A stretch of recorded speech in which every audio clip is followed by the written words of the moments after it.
दुर्गा सप्तशती प्रथमो अध्याय। आज आपको प्रथम अध्याय के बारे में बता रहे हैं।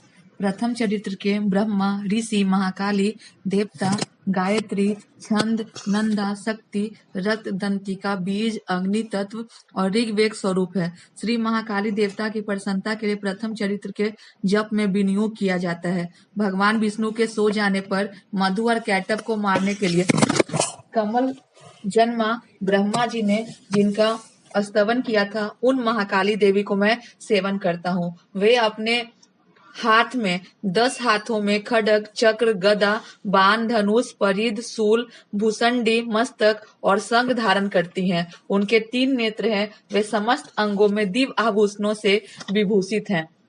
उनके शरीर की कांति नीलमणि के समान है तथा वे 10 मुख और 10 पैरों से युक्त हैं। मार्कंडेय जी बोले, सूर्य के पुत्र सर्वानी जो 8वें मनु कहे जाते हैं, उनकी उत्पत्ति की कथा विस्तार पूर्वक कहता हूँ, सुनो। सूर्य कुमार महाभाग सर्वानी भगवती महामाया के अनुग्रह से जिस प्रकार मनवंतरम के स्वामी हुए, वही प्रसंग सुनाता हूँ।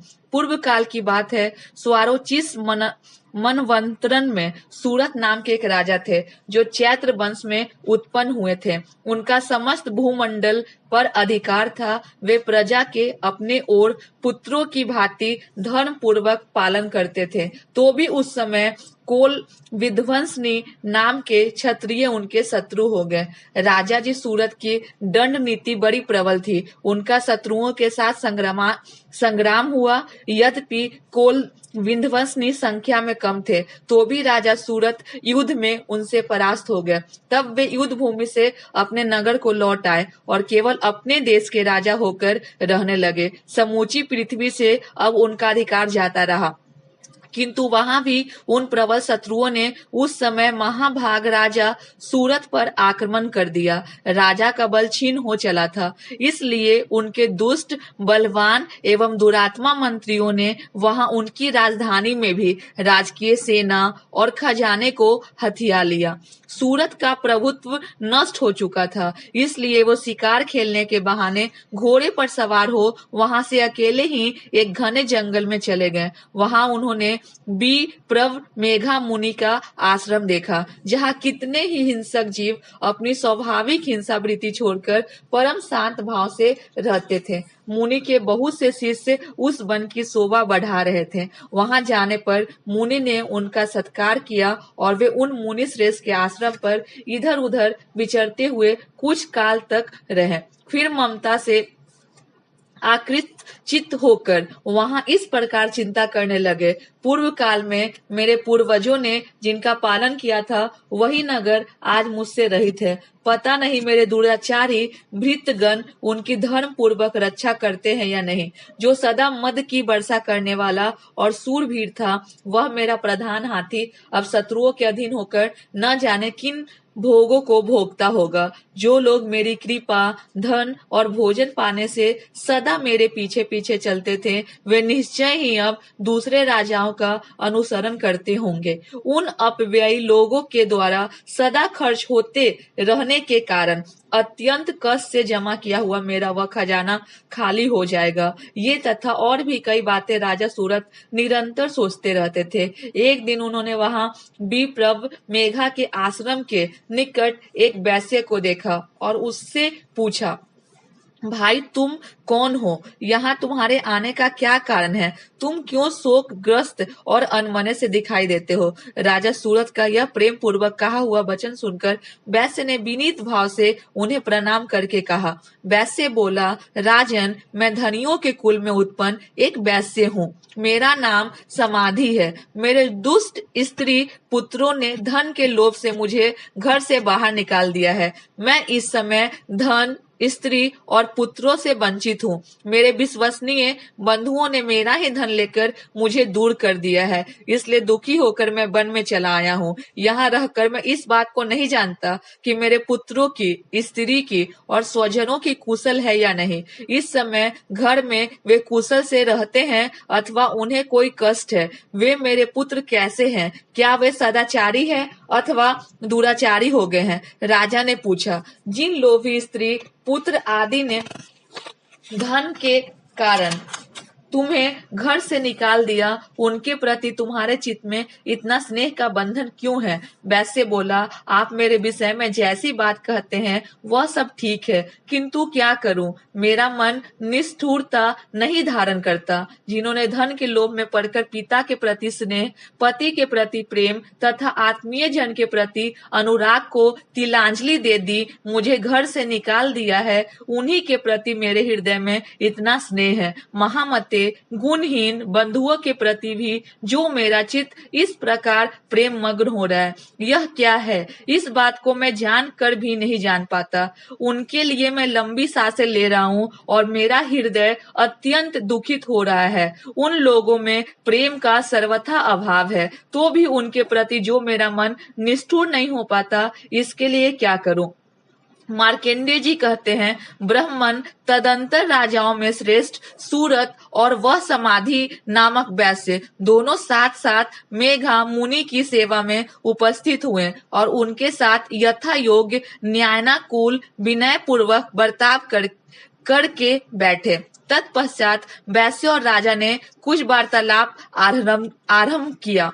राजा ने कहा, भगवान, मैं आपसे एक बात पूछना चाहता हूँ, उसे बताइए। मेरा चित्त अपने अधीन न होने के कारण वह बात मेरे मन को बहुत दुख देती है। जो राज्य मेरे हाथ से चला गया, उसमें और उसके संपूर्ण अंगों में मेरी ममता बनी हुई है। मुनि श्रेष्ठ, यह जानते हुए भी कि अब वह मेरा नहीं है, अज्ञानी की भांति मुझे उसके लिए दुख होता है। यह क्या है? इधर यह वैश्य भी घर से अपमानित होकर आया है, इसके पुत्र, स्त्री और भृत्यों ने इसे छोड़ दिया है, स्वजनों ने भी इनका परित्याग कर दिया है, तो भी यह उनके प्रति अत्यंत हार्दिक स्नेह रखता है। इस प्रकार यह तथा मैं दोनों ही बहुत दुखी हैं, जिसमें प्रत्यक्ष दोष देखा गया है। उस विषय के लिए भी हमारे मन में ममता जनित आकर्षण पैदा हो रहा है। महाभाग, हम दोनों समझदार हैं, तो भी हम में जो मोह पैदा हुआ है, यह क्या है? विवेक शून्य पुरुष की भांति मुझ में और इसमें भी मूढ़ता प्रत्यक्ष दिखाई देती है। ऋषि बोले, महाभाग, विषय मार्ग का ज्ञान सब जीवों को है, इसी प्रकार विषय भी सबके लिए अलग अलग है। कुछ प्राणी दिन में नहीं देखते और दूसरे रात में नहीं देखते, तथा कुछ जीव ऐसे हैं जो दिन और रात्रि में बराबर ही देखते हैं। यह ठीक है कि मनुष्य समझदार होते हैं, किंतु केवल वे ही नहीं होते। पशु, पक्षी और मृग आदि सभी प्राणी समझदार होते हैं। मनुष्यों की समझ भी वैसी ही होती है जैसी उन मृग और पक्षियों की होती है, तथा जैसी मनुष्य की होती है वैसे उन मृग, पक्षी आदि की होती है। यह तथा अन्य बातें भी प्रायः दोनों में समान ही है। समझ होने पर भी इन पक्षियों को तो देखो, ये स्वयं भूख से पीड़ित होते हुए भी मोहवश बच्चों की चोंच में कितने चाव से अन्न के दाने डाल रहे हैं। नरश्रेष्ठ, क्या तुम नहीं देखते कि यह मनुष्य समझदार होते हुए भी लोभवश अपने किए हुए उपकार का बदला पाने के लिए पुत्रों की अभिलाषा करते हैं? यद्यपि उन सब में समझ की कमी नहीं है, तथापि वे संसार की स्थिति, जन्म मरण की परंपरा बनाए रखने वाली भगवती महामाया के प्रभाव द्वारा ममतामय भंवर से युक्त मोह के गहरे गर्त में गिराए गए हैं। इसलिए इसमें आश्चर्य नहीं करना चाहिए। जगदीश्वर भगवान विष्णु की योग निद्रा रूपा जो भगवती महामाया है, उन्हीं से यह जगत मोहित हो रहा है। वे भगवती महामाया देवी ज्ञानियों के चित्त को बलपूर्वक खींचकर मोह में डाल देती है। वे ही इस संपूर्ण चराचर जगत की सृष्टि करती हैं तथा वही प्रसन्न होने पर मनुष्यों की मुक्ति के लिए वरदान देती हैं। वे ही पराविद्या, संसार बंधन और मोक्ष की हेतुभूता सनातनी देवी तथा संपूर्ण ईश्वरों की अधीश्वरी हैं। राजा ने कहा, भगवान, जिन्हें आप महामाया कहते हैं, वे देवी कौन है? ब्रह्मन, उनका आविर्भाव कैसे हुआ तथा उनके चरित्र कौन कौन है? ब्रह्मवेताओं में श्रेष्ठ महर्षि, उन देवी का जैसा प्रभाव हो, जैसा स्वरूप हो और जिस प्रकार प्रादुर्भाव हुआ हो, वह सब मैं आपके मुख से सुनना चाहता हूँ। ऋषि बोले, राजन, वास्तव में तो वे देवी नित्य स्वरूपा ही हैं। संपूर्ण जगत उन्हीं का रूप है तथा उन्होंने समस्त विश्व को व्याप्त कर रखा है, तथापि उनका प्रकट अनेक प्रकार से होता है। वह मुझसे सुनो। यद्यपि वे नित्य और अजन्मा हैं, तथापि सब देवताओं के कार्य सिद्ध करने के लिए प्रकट होती हैं। उस समय लोक में उत्पन्न हुई कहलाती है। कल्प के अंत में जब संपूर्ण जगत एकावर्ण में निमग्न हो रहा था और सबके प्रभु भगवान विष्णु शेष नाग की सैया बिछाकर योग निद्रा का आश्रय ले सो रहे थे, उस समय उनके कानों के मैल से दो भयंकर असुर उत्पन्न हुए जो मधु और कैटब के नाम से विख्यात थे। वे दोनों ब्रह्मा जी का वध करने को तैयार हो गए। भगवान विष्णु के नाभि कमल में विराजमान प्रजापति ब्रह्मा जी जब उन दोनों भयानक असुरों को अपने पास आया और भगवान को सोया हुआ देखा, तब एकाग्रचित होकर उन्होंने भगवान विष्णु को जगाने के लिए उनके नेत्रों में निवास करने वाली योग निद्रा का स्तवन आरंभ किया, जो इस विश्व की अधीश्वरी, जगत को धारण करने वाली, संसार का पालन और संहार करने वाली तथा तेज स्वरूप भगवान विष्णु की अनुपम शक्ति है। उन्हीं भगवती निद्रा देवी की भगवान ब्रह्मा स्तुति करने लगे। ब्रह्मा जी ने कहा, देवी तुम ही स्वाहा, तुम ही स्वदा और तुम ही वस्तकार हो। स्वर भी तुम्हारे ही स्वरूप है। तुम जीवन दायिनी सुधा हो। नित्य अक्षर प्रणव में अकार, उकार, मकार इन तीन मात्राओं के रूप में तुम ही स्थित हो तथा इन मात्राओं के अतिरिक्त जो बिंदु रूपा नित्य अर्ध मात्रा है, जिसका शेष रूप से उच्चारण नहीं किया जा सकता, वह भी तुम ही हो। देवी तुम ही संध्या, सावित्री तथा परम जननी हो। देवी तुम ही इस विश्व ब्रह्मांड को धारण करती हो। तुमसे ही इस जगत की सृष्टि होती है, तुम ही से इसका पालन होता है और सदा तुम ही कल्प के अंत में सबको अपना ग्रास बना लेती हो। जगन्मयी देवी, इस जगत की उत्पत्ति के समय तुम सृष्टि रूपा हो, पालन काल में स्थिति रूपा हो तथा कल्पांत के समय संहार रूप धारण करने वाली हो। तुम ही महाविद्या, महामाया, महामेघा, महास्मृति, महामोह रूपा, महादेवी और महासुरी हो। तुम ही तीनों गुणों को उत्पन्न करने वाली सबकी प्रकृति हो। भयंकर काल रात्रि, महारात्रि और मोहरात्रि भी तुम ही हो। तुम ही श्री, तुम ही ईश्वरी, तुम ही हिम और तुम ही बोध स्वरूपा बुद्धि हो। लज्जा, पुष्टि, तुष्टि, शांति और क्षमा भी तुम ही हो। तुम खड्ग धारणी, शूल धारणी, घोर रूपा तथा गदा, चक्र, शंख और धनुष धारण करने वाली हो। बाण, भूसुंडी और परिध ये भी तुम्हारे अस्त्र है। तुम सौम्य और सौम्यतर हो। इतना ही नहीं, जितने भी सौम्य एवं सुंदर पदार्थ हैं, उन सब की अपेक्षा तुम अत्यधिक सुंदरी हो।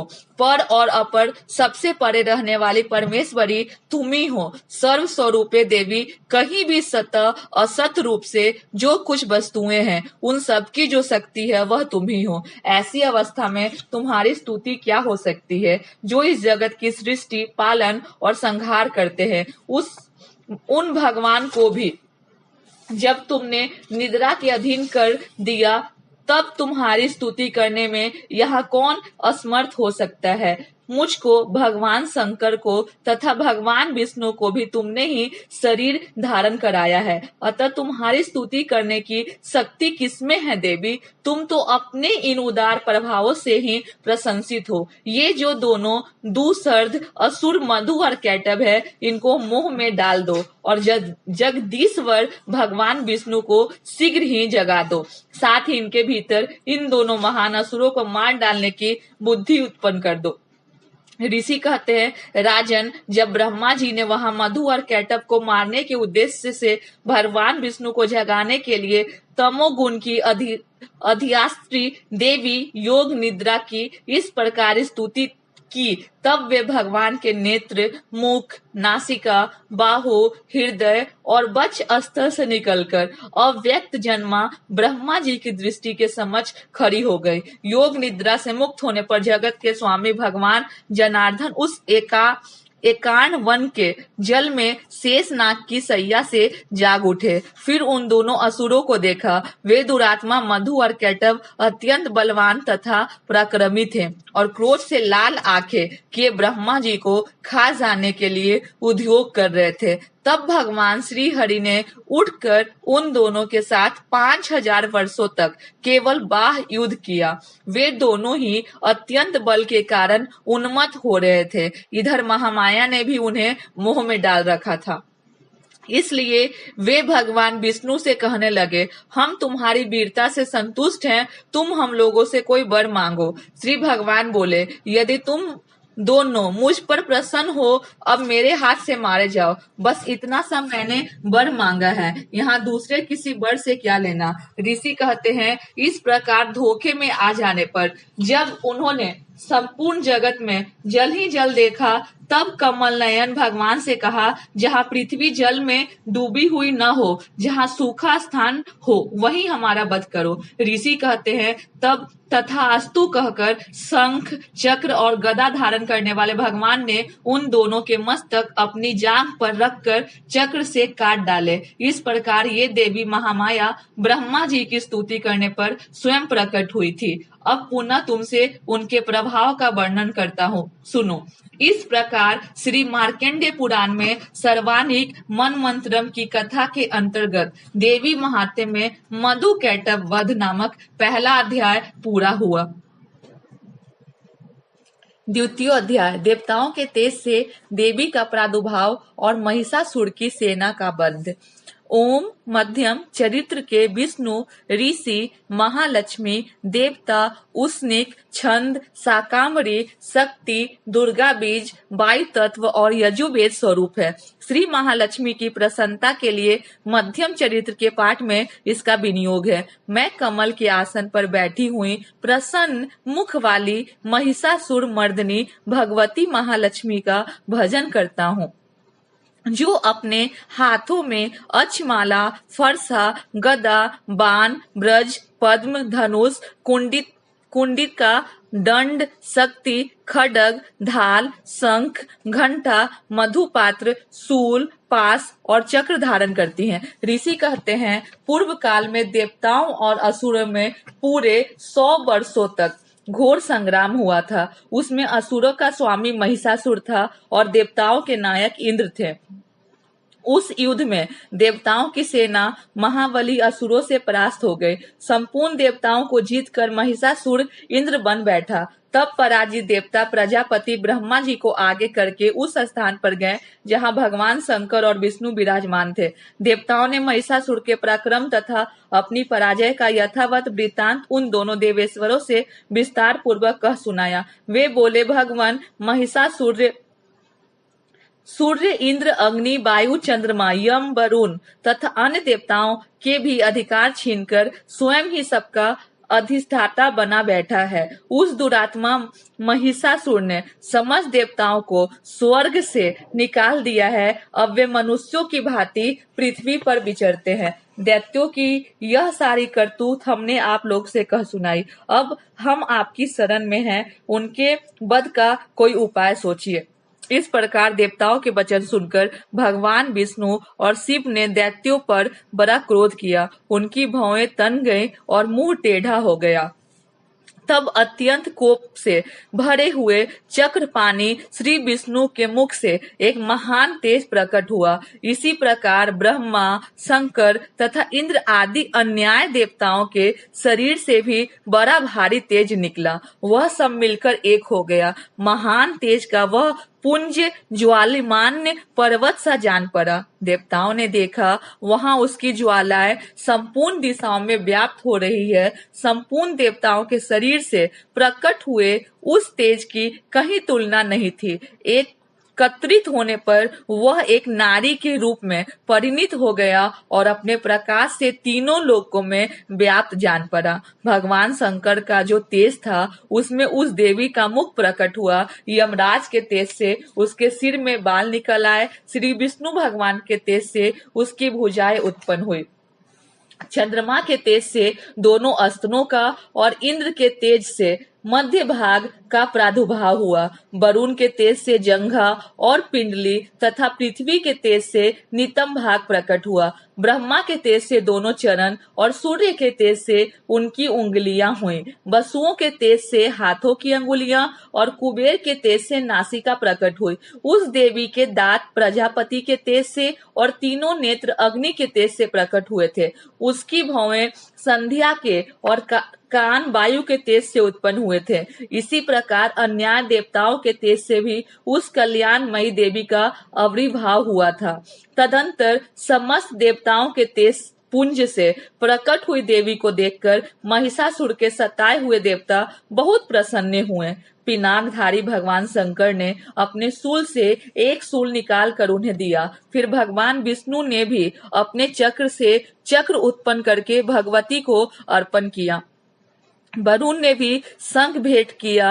अग्नि ने उन्हें शक्ति दी और वायु ने धनुष और बाण से भरे हुए 2 तरकस प्रदान किए। सहस्त्र नेत्रों वाले देवराज इंद्र ने अपने ब्रज से ब्रज उत्पन्न करके दिया और एरावत हाथी से उतार कर 1 घंटा भी प्रदान किया। यमराज ने काल दंड से दंड, वरुण ने पास, प्रजापति ने स्फटिकच्छ की माला तथा ब्रह्मा जी ने कमंडलू भेंट किया। सूर्य ने देवी के समस्त रोम कूपों में अपनी किरणों का तेज भर दिया। काल ने उन्हें चमकती हुई ढाल और तलवार दी। क्षीर समुद्र ने उज्जवल हार तथा कभी जीर्ण न होने वाले 2 दिव्य वस्त्र भेंट किए। साथ ही उन्होंने दिव्य चूड़ामणि, 2 कुंडल, करे, उज्जवल अर्धचंद, सब बाहुओं के लिए केऊर, दोनों चरणों के लिए निर्मल नूपुर, गले की सुंदर हसली और सब अंगुलियों से में पहनने के लिए रत्नों की बनी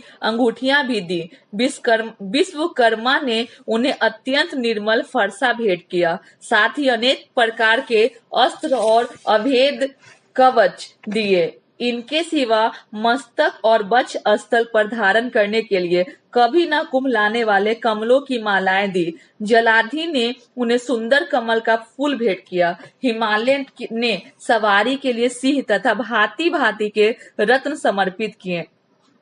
धन्याध्यक्ष कुबेर ने मधु से भरा पान पात्र दिया तथा संपूर्ण नागों के राजा शेष ने, जो इस पृथ्वी को धारण करते हैं, उन्होंने बहुमूल्य मणियों से विभूषित नागहार भेंट दिया। इसी प्रकार अन्य देवताओं भी आभूषण और अस्त्र शस्त्र देकर देवी का सम्मान किया। तत्पश्चात उन्होंने बारंबार अट्टहास पूर्वक उच्च स्वर से गर्जना की। उनके भयंकर नाद से संपूर्ण आकाश गूंज उठा। देवी का वह अत्यंत उच्च स्वर से किया हुआ सिंहनाद कहीं समा न सका। आकाश उसके सामने लघु प्रतीत होने लगा। उससे बड़े जोर की प्रतिध्वनि हुई, जिससे संपूर्ण विश्व में हलचल मच गई और समुद्र कांप उठे।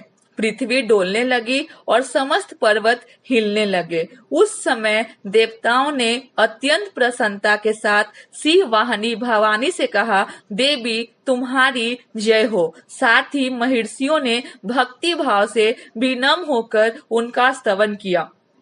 संपूर्ण त्रिलोकी को क्षोभग्रस्त दैत्यगण अपनी समस्त सेना को कवच आदि से सुसज्जित कर हाथों में हथियार ले सहसा उठकर खड़े हो गए। उस समय महिषासुर ने बड़े क्रोध में आकर कहा, आह, यह क्या हो रहा है। फिर वह संपूर्ण असुरों से घिरकर उस सिंहनाद की ओर लक्ष्य करके दौड़ा और आगे पहुंचकर उसने देवी को देखा, जो अपनी प्रभा से तीनों लोकों को प्रकाशित कर रही थी। उनके चरणों के भार से पृथ्वी दबी जा रही थी। माथे के मुकुट से आकाश में रेखा सी खींच रही थी तथा वे अपने धनुष की टंकार से 7 पातालों को क्षुब्ध किए देती थी।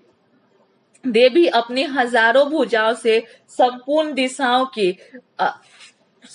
दिशाओं की आच्छादित करके खड़ी थी। तदंतर उनके साथ दैत्यों का युद्ध छिड़ गया। नाना प्रकार के अस्त्र शस्त्रों के प्रहार से संपूर्ण दिशाएं उदासित होने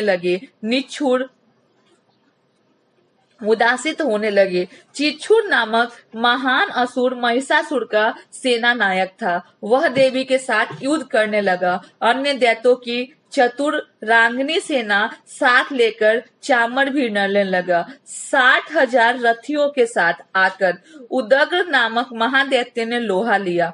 1 करोड़ रथियों के साथ लेकर महाहनु नामक दैत्य युद्ध करने लगा, जिसके रोए तलवार के समान तीखे थे।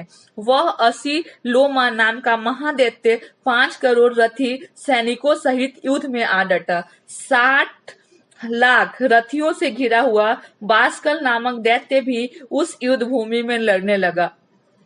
परिवार्तिक नामक राक्षस हाथी सवार और घुड़सवारों के अनेक दलों तथा 1 करोड़ रथियों की सेना लेकर युद्ध करने लगा। बिराल नामक दैत्य 5 अरब रथियों से घिरकर लोहा लेने लगा। इसके अतिरिक्त और भी हजारों महादैत्य रथ, हाथी और घोड़ों की सेना को साथ लेकर वहां देवी के साथ युद्ध करने लगे। स्वयं महिषासुर उस रणभूमि में कोटि कोटि सहस्त्र रथ, हाथी और घोड़ों की सेना से घिरा हुआ खड़ा था। वे दैत्य देवी के साथ तोमर, भिंडीपाल, शक्ति, मूसल, खड्ग, परशु और पट्टिस आदि अस्त्र शस्त्रों का प्रहार करते हुए युद्ध कर रहे थे। कुछ दैत्यों ने उन पर शक्ति का प्रहार किया, कुछ लोगों ने पासे फेंके तथा कुछ दैत्यों ने खड्ग प्रहार करके देवी को मार डालने का उद्योग किया।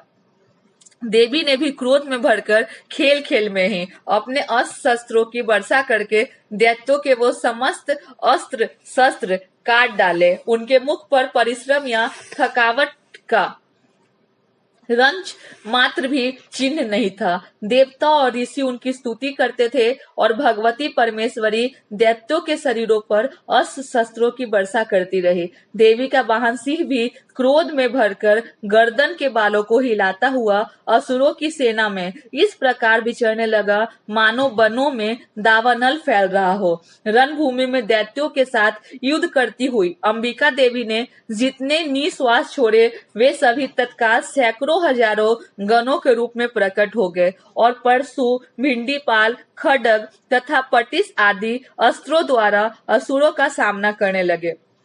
देवी की शक्ति से बढ़े हुए वे गण असुरों का नाश करते हुए नगारा और शंख आदि बाजे बजाने लगे। उस संग्राम महोत्सव में कितने ही गण मृदंग बजा रहे थे। तदंतर देवी ने त्रिशूल से, गदा से, शक्ति की वर्षा से और खड्ग आदि से सैकड़ों महादैत्यों का संहार कर डाला। कितनों की घंटे के भयंकर नाच से मूर्छित करके मार गिराया।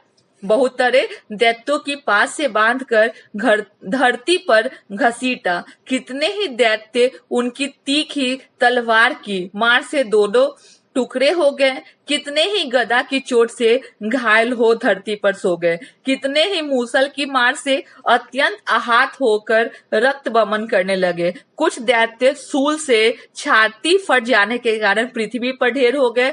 कुछ उस रणांगण में बाण समूहों की वृष्टि से कितने ही असुरों की कमर टूट गई। बांस की तरह झपटने वाले देव पिंडक दैत्यगण अपने प्राणों से हाथ धोने लगे।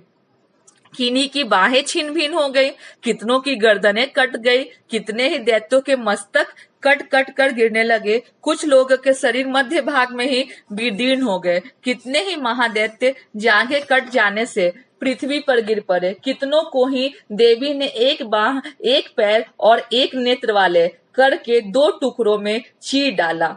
कितने ही दैत्य मस्तक कट जाने पर भी गिरकर फिर उठ जाते और केवल धड़ से ही अच्छे अच्छे हथियार हाथ में लेकर देवी के साथ युद्ध करने लगते थे। दूसरे कवद युद्ध के बाजों की लय पर नाचते थे।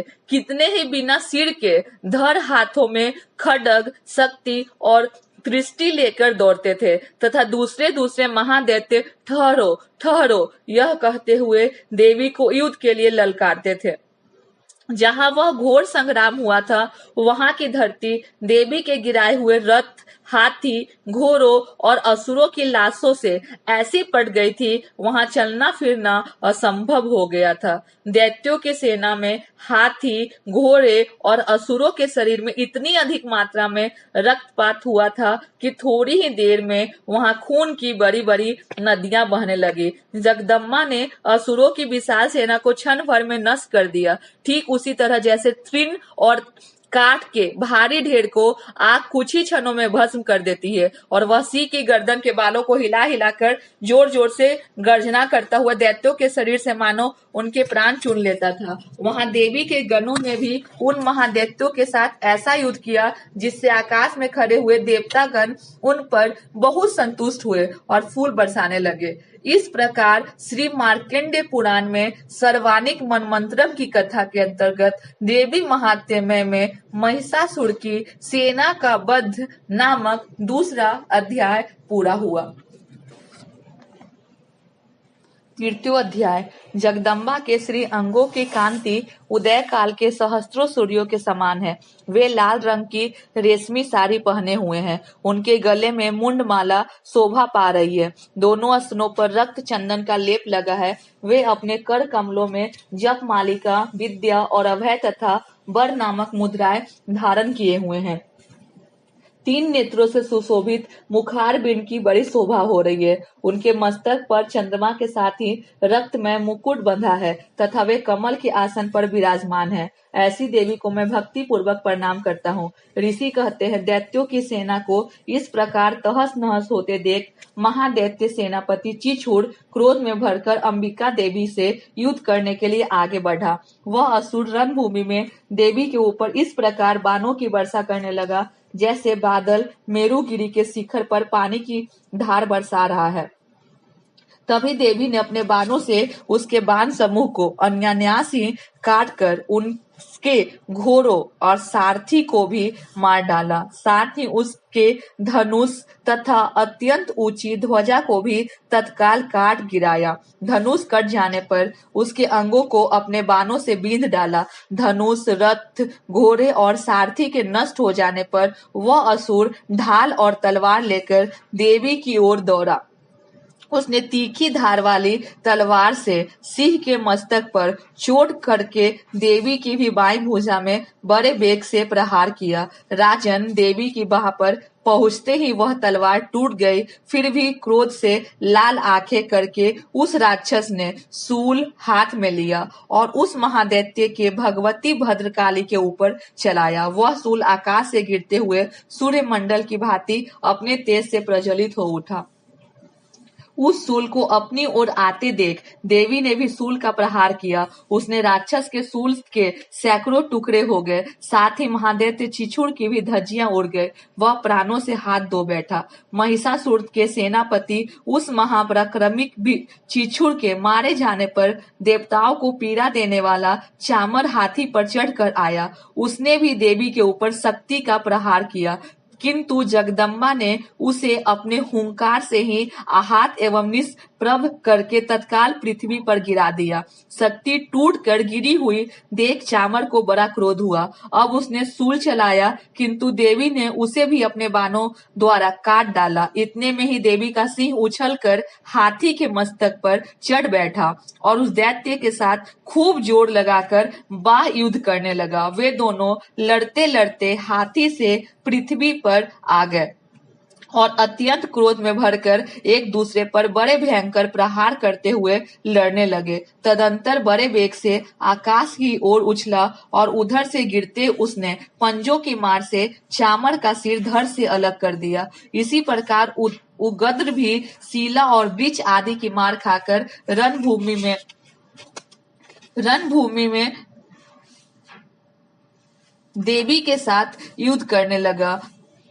इस प्रकार उगद्र भी शिमला और वृक्ष आदि की मार खाकर रणभूमि में देवी के हाथ से मारा गया और कराल भी दांतों, मुक्कों और थप्पड़ों की चोट से धराशायी हो गया। क्रोध में भरी हुई देवी ने गदा की चोट से उद्धत का कचुम्बर निकाल डाला। भिंदीपाल के वस्त्र कालों का तथा बाणों से ताम्र और अंधक को मौत के घाट उतार दिया। तीनों नेत्र वाली परमेश्वरी ने त्रिशूल से उग्रबी और महाहनु नामक दैत्य को मार डाला। तलवार की चोट से बिडाल के मस्तक को धड़ से काट गिराया। दुर्धर और दुर्मुख इन दोनों को भी अपने बाणों से यमलोक भेज दिया। इस प्रकार अपनी सेना का संहार होता देख महिषासुर ने भैंसे का रूप धारण करके देवी के गणों को त्रास देना आरंभ किया। किन्हीं को थूथन से मारकर, किन्हीं के ऊपर खुरों का प्रहार करके, किन्हीं किन्हीं को पूंछ से चोट पहुंचाकर, कुछ को सींगों से विदीर्ण करके, कुछ गनों को बेग से, किन्हीं को सिंहनाद से, कुछ को चक्कर देकर और कितनों को निस्वास्त्र वायु के झोंके से धाराशाही कर दिया। इस प्रकार गनों की सेना को गिराकर वह असुर महादेवी के सिंह को मारने के लिए झपटा। इससे जगदम्बा को बड़ा क्रोध हुआ। उधर महाप्रक्रमी महिषासुर भी क्रोध में भरकर धरती को खुरों से खोदने लगा तथा अपने सींगों से ऊंचे ऊंचे पर्वतों को उठाकर फेंकने और गरजने लगा। उसके बेग से चक्कर देने के कारण पृथ्वी क्षुब्ध होकर फटने लगी। उसकी पूंछ से टकराकर समुद्र सब ओर से धरती को डुबोने लगा। हिलते हुए सिंहों के आघात से विदीर्ण होकर बादलों के टुकड़े टुकड़े हो गए। उसने श्वास की प्रचंड वायु के वेग से उड़े हुए सैकड़ों पर्वत आकाश से गिरने लगे। इस प्रकार क्रोध में भरे हुए उस महादैत्य को अपनी ओर आते देख चंडिका ने उसका वध करने के लिए महान क्रोध किया। उन्होंने पास फेंककर उस महान असुर को बांध दिया। उस महासंग्राम में बंध जाने पर उसने भैंसे का रूप त्याग दिया और तत्काल सिंह के रूप में वह प्रकट हो गया। उस अवस्था में जगदम्बा ज्यों ही उसका मस्तक काटने के लिए उद्यत हुई, त्यों ही वह खड्गधारी पुरुष के रूप में दिखाई देने लगा। तब देवी ने तुरंत ही बाणों की वर्षा करके ढाल और तलवार के साथ उस पुरुषों को भी बींध डाला। इतने में ही वह महान गणराज के रूप में परिणत हो गया तथा अपनी सूंड से देवी के विशाल सिंह को खींचने और गरजने लगा। खींचते समय देवी ने तलवार से उसकी सूंड काट डाली। तब उस महादैत्य ने पुनः भैंसे का शरीर धारण कर लिया। पहले की ही भांति चराचर प्राणियों सहित तीनों लोकों को व्याकुल करने लगा। तब क्रोध में भरी हुई जगन माता चंडिका बारंबार उत्तम मधु का पान करने और लाल आंखें करके हंसने लगी। उधर वह बल और पराक्रम के मद से उन्मत्त हुआ राक्षस गरजने लगा और अपने सींगों से चंडी के ऊपर पर्वतों को फेंकने लगा। उस समय देवी और बाणों के समूहों से उनके फेंके हुए पर्वतों को चूर्ण करती हुई बोले। बोलते समय उनका मुख मधु के मद से लाल हो रहा था और बाणी लड़खड़ा रही थी। देवी ने कहा, ओ मूढ़, मैं जब तक मधु पीती हूँ तब तक तू क्षण भर के लिए खूब गरज ले। मेरे हाथ से यही तेरी मृत्यु हो जाने पर शीघ्र ही देवता भी गर्जना करेंगे। ऋषि कहते हैं, यूं कहकर देवी उछली और उस महादैत्य के ऊपर चढ़ गई। फिर अपने पैर से उसे दबाकर उन्होंने शूल से उसके कंठ से आघात किया। उसके पैर से दबा होने पर भी महिषासुर अपने मुख से दूसरे रूप में बाहर होने लगा। अभी आधे शरीर से वह बाहर निकलने पाया था कि देवी ने अपने प्रभाव से उसे रोक दिया। आधा निकला हुआ होने पर भी वह महादैत्य देवी से युद्ध करने लगा। तब देवी ने बहुत बड़ी तलवार से उसका मस्तक काट गिराया। फिर तो हाहाकार करती हुई दैत्यों की सारी सेना भाग गई तथा संपूर्ण देवता अत्यंत प्रसन्न हो गए। देवताओं ने दिव्य महर्षियों के साथ दुर्गा देवी का स्तवन किया। गंधर्व राज गाने बजाने लगे और अप्सराएं नृत्य करने लगी। इस प्रकार श्री मार्कंडेय पुराण में सर्वानिक मनमंत्रम की कथा के अंतर्गत देवी महात्म्य में महिषासुर वध नामक 3रा अध्याय पूरा हुआ।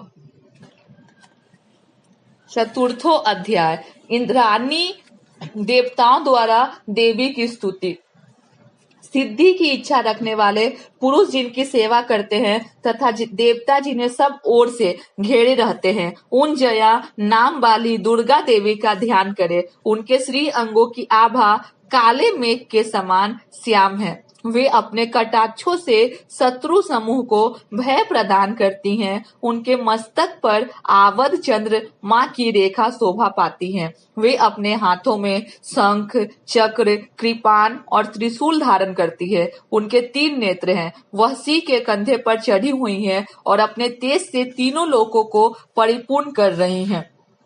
ऋषि कहते हैं, अत्यंत पराक्रमी दुरात्मा महिषासुर तथा उसकी दैत्य सेना के देवी के हाथ से मारे जाने पर इंद्र आदि देवता प्रणाम के लिए गर्दन तथा कंधे झुकाकर उन भगवती दुर्गा का उत्तम वचनों द्वारा स्तवन करने लगे। उस समय उनके सुंदर अंगों में अत्यंत हर्ष के कारण रोमांच हो आया था। देवता बोले, संपूर्ण देवताओं की शक्ति का समुदाय है जिनका स्वरूप है तथा जिन देवी ने अपने शक्ति से संपूर्ण जगत को व्याप्त कर रखा है, समस्त देवताओं और महर्षियों की पूजनीय उन जगदम्बा को हम भक्ति पूर्वक नमस्कार करते हैं। वे हम लोग का कल्याण करे, जिसने अनुपम प्रभाव और बल का वर्णन करने में भगवान शेषनाग, ब्रह्मा जी तथा महादेव जी भी समर्थ नहीं थे। वे भगवती चंडिका संपूर्ण जगत का पालन एवं अशुभ भय का नाश करने का विचार करे। जो पुण्यात्माओं के घरों में स्वयं ही लक्ष्मी रूप से, पापियों के यहाँ दरिद्रता रूप से, शुद्ध अंत करण वाले पुरुषों के हृदय में बुद्धि रूप से, सत्पुरुषों में श्रद्धा रूप से तथा कुलीन मनुष्य में लज्जा रूप से निवास करती है, उन आप भगवती दुर्गा को हम नमस्कार करते हैं। देवी, आप संपूर्ण विश्व का पालन कीजिए। देवी, आपके इस अचैतन्य रूप का असुरों का नाश करने वाली भारी पराक्रम का तथा समस्त देवताओं और दैत्यों के समक्ष युद्ध में प्रकट किए हुए आपके अद्भुत चरित्रों का हम किस प्रकार वर्णन करें। आप संपूर्ण जगत की उत्पत्ति में कारण हैं। आप में सत्व गुण, रजोगुण और तमोगुण है। यह तीनों गुण मौजूद है। जो भी दोषों के साथ आपका संसर्ग नहीं जान पड़ता, भगवान विष्णु और महादेव जी आदि देवता भी आपका पार नहीं पाते। आप ही सबका आश्रय है। यह समस्त जगत आपका अंशभूत है, क्योंकि आप सबकी आदिभूत अव्याकृता पराप्रकृति है। देवी, संपूर्ण योगों में जिसके उच्चारण से सब देवता तृप्ति लाभ करते हैं, वह स्वाहा आप ही हैं। इसके अतिरिक्त आप पितरों की भी तृप्ति का कारण है। अतएव सब लोग आपको स्वधा भी कहते हैं। देवी, जो मोक्ष की प्राप्ति का साधन है और चैतन्य महाव्रत स्वरूपा है, समस्त दोषों से रहित, जितेंद्रिय, तत्व को ही सार वस्तु मानने वाले तथा मोक्ष की अभिलाषा रखने वाले मुनिजन जिसका अभ्याय करते हैं, वह भगवती परा विद्या आप ही हैं। आप शब्द स्वरूपा हैं। अत्यंत निर्मल ऋग्वेद, यजुर्वेद तथा उगिद दत्त के मनोहर पदों के पाठ से युक्त सामवेद का भी आधार आप ही हैं। आप देवी, त्रयी, तीनों वेद और भगवती छह ऐश्वर्यों से युक्त है। इस विश्व की उत्पत्ति एवं पालन के लिए आप ही वार्ता, खेती एवं आजीविका के रूप में प्रकट हुई हैं। आप संपूर्ण जगत की घोर पीड़ा का नाश करने वाली है। देवी, जिससे समस्त शास्त्रों के सार का ज्ञान होता है, वह मेधा शक्ति आप ही हैं। दुर्गम भाव सागर से पार उतरने वाली नौका रूप दुर्गा देवी भी आप ही हैं। आपकी कहीं भी आसक्ति नहीं है। कैटव के शत्रु भगवान विष्णु के वक्ष स्थल में एकमात्र निवास करने वाली भगवती लक्ष्मी तथा भगवान चंद्रशेखर द्वारा सम्मानित गौरी देवी भी आप ही हैं। आपका मुख मंद मुस्कान से सुशोभित निर्मल पूर्ण चंद्रमा के बिंब का अनुकरण करने वाला और उत्तम सुवर्ण की मनोहर कांति से कमनीय है। तो भी उसे देखकर महिषासुर को क्रोध हुआ और वह सहसा उसने उस पर प्रहार कर दिया। यह बड़े आश्चर्य की बात है। देवी, वही मुख जब क्रोध से युक्त होने पर उदय काल के चंद्रमा की भांति लाल और तनी हुई भौहों के कारण विकराल हो उठा, तब उसे देखकर जो महिषासुर के प्राण तुरंत नहीं निकल गए, यह उससे भी बढ़कर आश्चर्य की बात है, क्योंकि क्रोध में भरे हुए यमराज को देखकर भला कौन जीवित रह सकता है। देवी, आप प्रसन्न हो। परमात्मा स्वरूपा आपके प्रसन्न होने पर जगत का अभ्युदय होता है और क्रोध में भर जाने पर आप तत्काल ही कितने कुलों का सर्वनाश कर डालती है। यह बात अभी अनुभव में आई है, क्योंकि महिषासुर की विशाल सेना क्षण भर में आपने के कोप से नष्ट हो गई। सदा अभ्युदय प्रदान करने वाली आप जिन पर प्रसन्न रहती हैं, वे ही देश में सम्मानित हैं। उन्हीं को धन और यश की प्राप्ति होती है। उन्हीं का धर्म कभी स्थिर नहीं होता तथा वे अपने हुष्ट पुष्ट स्त्री, पुत्र और भृत्यों के साथ धन्य माने जाते हैं। देवी, आप ही की कृपा से पुण्यात्मा पुरुष प्रतिदिन अत्यंत श्रद्धा पूर्वक सदा सब प्रकार के धर्मानुकूल कर्म करता है और उसके प्रभाव से स्वर्ग लोक में जाता है।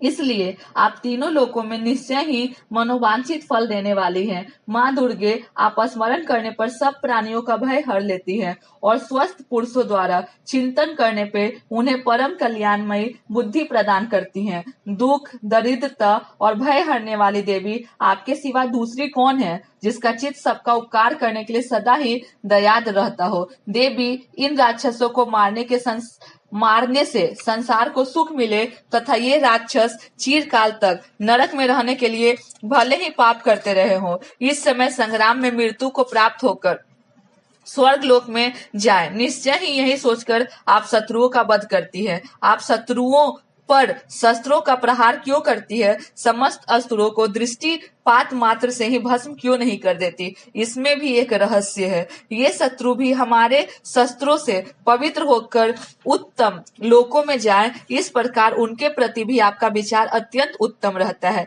खड्ग के तेज पुंज की भयंकर दीप्ति से तथा आपके त्रिशूल के अग्रभाग की घनीभूत प्रभा से चौंधिया कर जो असुरों की आंखें फूट नहीं गई, उसमें कारण यही था कि वे मनोहर रश्मियों से युक्त चंद्रमा के समान आनंद प्रदान करने वाले आपके इस सुंदर मुख का दर्शन करते थे।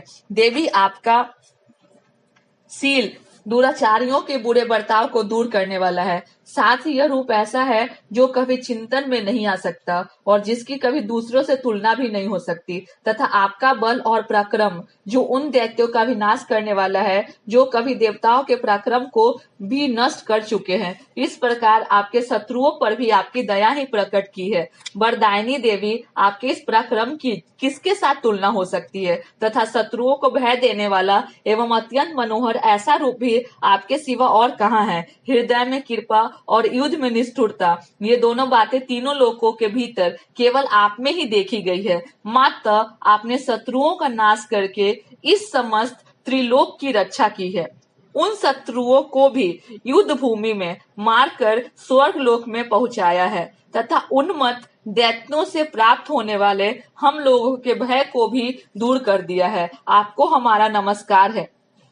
देवी, आप शूल से हमारी रक्षा करें। अंबिके, आप खड्ग से भी हमारी रक्षा करें तथा घंटा की ध्वनि और धनुष की टंकार से भी हम लोग की रक्षा करें। चंडिके, पूर्व, पश्चिम और दक्षिण दिशा में आप हमारी रक्षा करें तथा ईश्वरी, अपने त्रिशूल को घुमाकर आप उत्तर दिशा में हमारी रक्षा करें। तीनों लोकों में आपके जो परम सुंदर एवं अत्यंत भयंकर रूप विचरते रहते हैं, उनके द्वारा भी आप हमारी तथा भूलोक की रक्षा करें। अंबिके, आपके पल पल्लों में शोभा पाने से खड्ग, शूल और गदा आदि जो जो अस्त्र हो, उन सब के द्वारा आप सब ओर से हम लोग की रक्षा करें। ऋषि कहते, इस प्रकार जब देवताओं ने जगन माता दुर्गा की स्तुति की और नंदन वन के दिव्य पुष्पों एवं गंध चंदन के आदि द्वारा उनका पूजन किया, फिर सबने मिलकर जब भक्ति पूर्वक दिव्य धूपों की सुगंध निवेदन की, तब देवी ने प्रसन्न वदन होकर प्रणाम करते हुए सब देवताओं से कहा। देवी बोली, देवताओं, तुम सब लोग मुझसे जिस वस्तु की अभिलाषा रखते हो उसे मांगो। देवता बोले, भगवती ने हमारी सब इच्छा पूर्ण कर दी है, अब कुछ भी बाकी नहीं है, क्योंकि हमारा यह शत्रु महिषासुर मारा गया। महेश्वरी, इतने पर भी यदि आप हमें और वर देना चाहती है तो हम जब जब आपका स्मरण करें तब तब आप दर्शन देकर हम लोग के महान संकट दूर कर दिया करें तथा प्रसन्न मुखी अंबिके, जो मनुष्य इस स्त्रोतों द्वारा अपनी स्तुति करे, उसे वृत्त, समृद्धि और वैभव देने के साथ उसकी धन और स्त्री आदि संपत्ति को भी बढ़ाने के लिए आप सदा हम पर प्रसन्न रहे। ऋषि कहते हैं, राजन, देवताओं ने जब अपने तथा जगत के कल्याण के लिए भद्रकाली देवी को इस प्रकार प्रसन्न किया, तब वे तथास्तु कहकर वहीं अंतर ध्यान हो गए। भूपाल, इस प्रकार पूर्व काल में तीनों लोग का हित चाहने वाली देवी जिस प्रकार देवताओं के शरीरों से प्रकट हुई थी, वह सब कथा मैंने कह सुनाई। अब पुनः देवताओं का उपकार करने वाली वे देवी पुष्ट और दुष्ट दैत्यों तथा शुंभ निशुंभ का वध करने एवं सब लोग की रक्षा करने के लिए गौरी देवी के शरीर से जिस प्रकार प्रकट हुई थी, वह सब प्रसंग मेरे मुंह से सुनो। मैं उसका तुमसे यथावत वर्णन करता हूँ। इस प्रकार श्री मार्कंडेय पुराण में सर्वानिक मन मंत्रम की कथा के अंतर्गत देवी महात्म्य में सकरादी स्तुति नामक चौथा अध्याय पूरा हुआ। पंचमो अध्याय देवताओं द्वारा देवी की स्तुति। चंड मुंड के मुख से अंबिका के रूप की प्रशंसा सुनकर शुंभ का उनके पास दूत भेजना और दूत का निराश लौटना।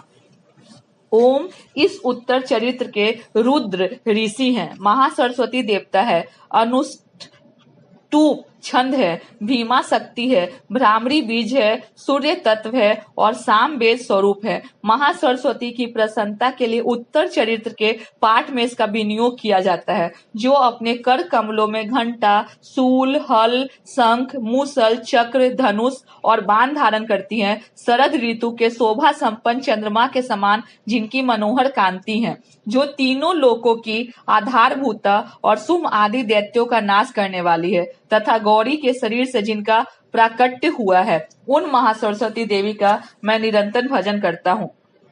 ऋषि कहते हैं, पूर्व काल में शुंभ और निशुंभ नामक असुरों ने अपने बल के घमंड में आकर सचीपति इंद्र के हाथ से तीनों लोक का राज्य और यह भाग छीन लिए। वे ही दोनों सूर्य, चंद्रमा, कुबेर, यम और वरुण के अधिकार का भी उपयोग करने लगे। वायु और अग्नि का कार्य भी वही करने लगे। उन दोनों ने सब देवताओं को अपमानित, राजभ्रष्ट, पराजित तथा अधिकारहीन करके स्वर्ग से निकाल दिया। उन दोनों महान असुरों के तिरस्कृत देवताओं ने अपराजिता देवी का स्मरण किया और सोचा, जगदम्बा ने हम लोगों को वर दिया था कि आपत्ति काल में स्मरण करने पर मैं तुम्हारी सब आपत्तियों का तत्काल नाश कर दूंगी। यह विचार कर देवता गिरिराज हिमालय पर गए और वहां भगवती विष्णु माया की स्तुति करने लगे। देवता बोले, देवी को नमस्कार है। महादेवी शिवा को सर्वदा नमस्कार है।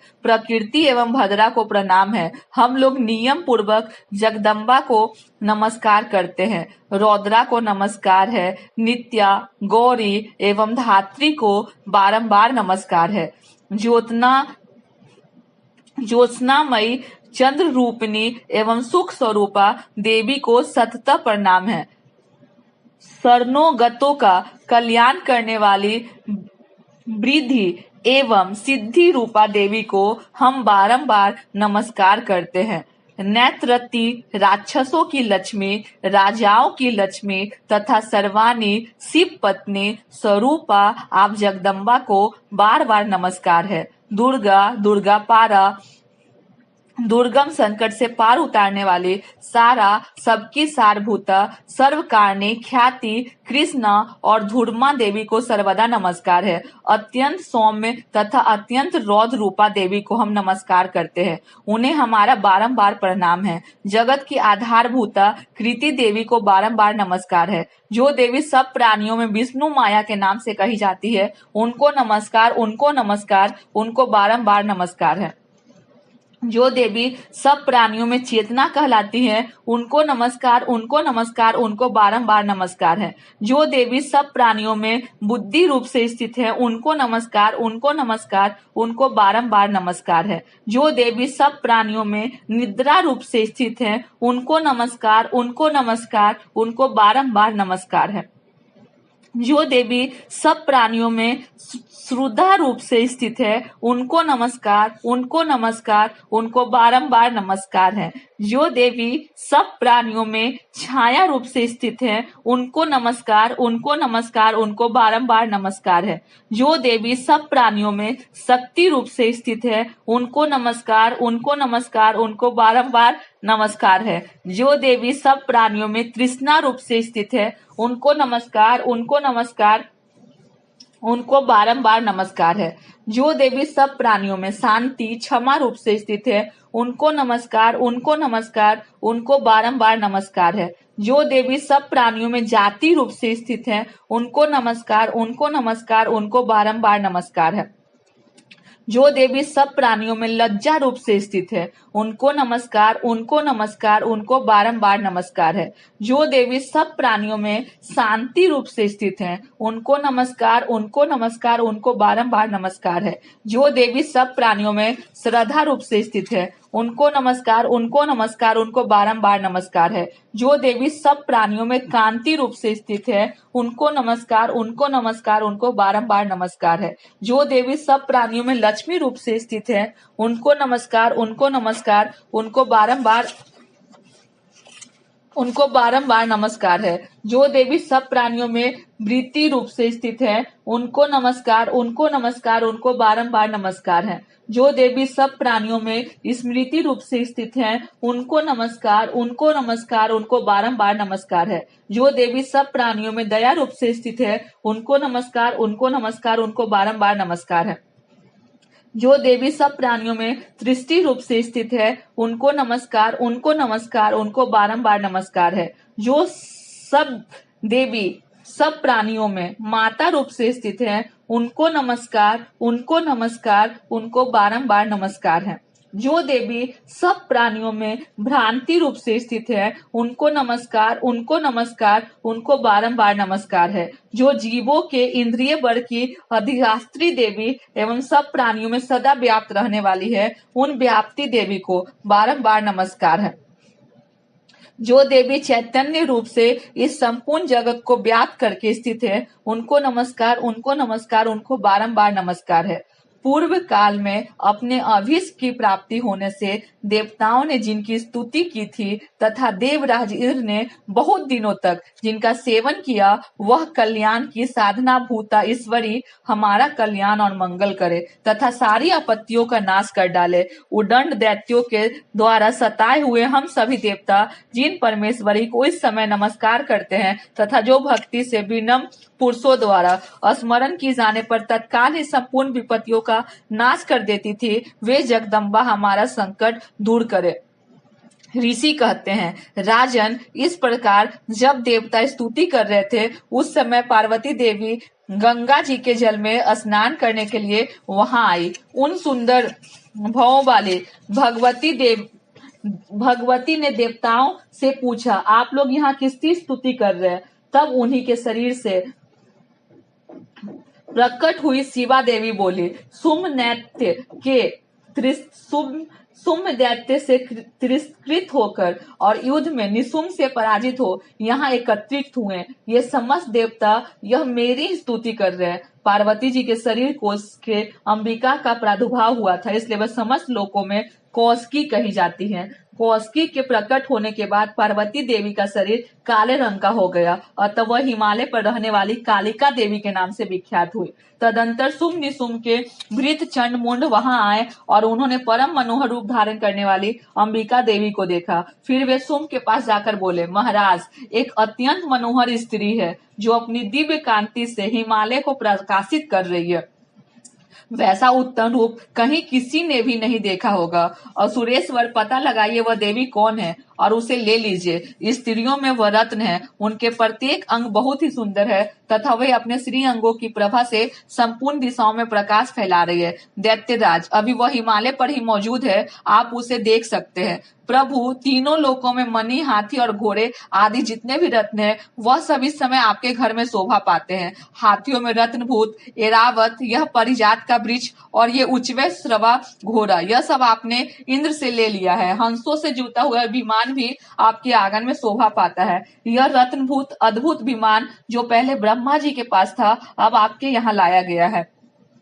यह महापद्म नामक निधि आप कुबेर से छीन लाए हैं। समुद्र ने भी आपको किलांकनी नामक माला भेंट की है जो केसरों से सुशोभित है, जिसके कमल कभी कुम्हलाते नहीं। सुवर्ण की वर्षा करने वाला वरुण का छत्र भी आपके घर में शोभा पाता है तथा ये श्रेष्ठ रथ जो पहले प्रजापति के अधिकार में था, अब आपके पास मौजूद है। दैतेश्वर मृत्यु की उत्तरकांति का नाम वाली शक्ति भी आपने छीन ली है तथा वरुण का पास और समुद्र में होने वाले सब प्रकार के रत्न आपके भाई निशुम्भ के अधिकार में है। अग्नि ने भी स्वतः शुद्ध किए हुए 2 वस्त्र आपकी सेवा में अर्पित किए हैं। दैत्यराज, इस प्रकार सभी रत्न आपने एकत्र कर लिए हैं। फिर जो यह स्त्रियों में रत्न स्वरूप कल्याणमयी देवी है, इसे आप क्यों नहीं अपने अधिकार में कर लेते?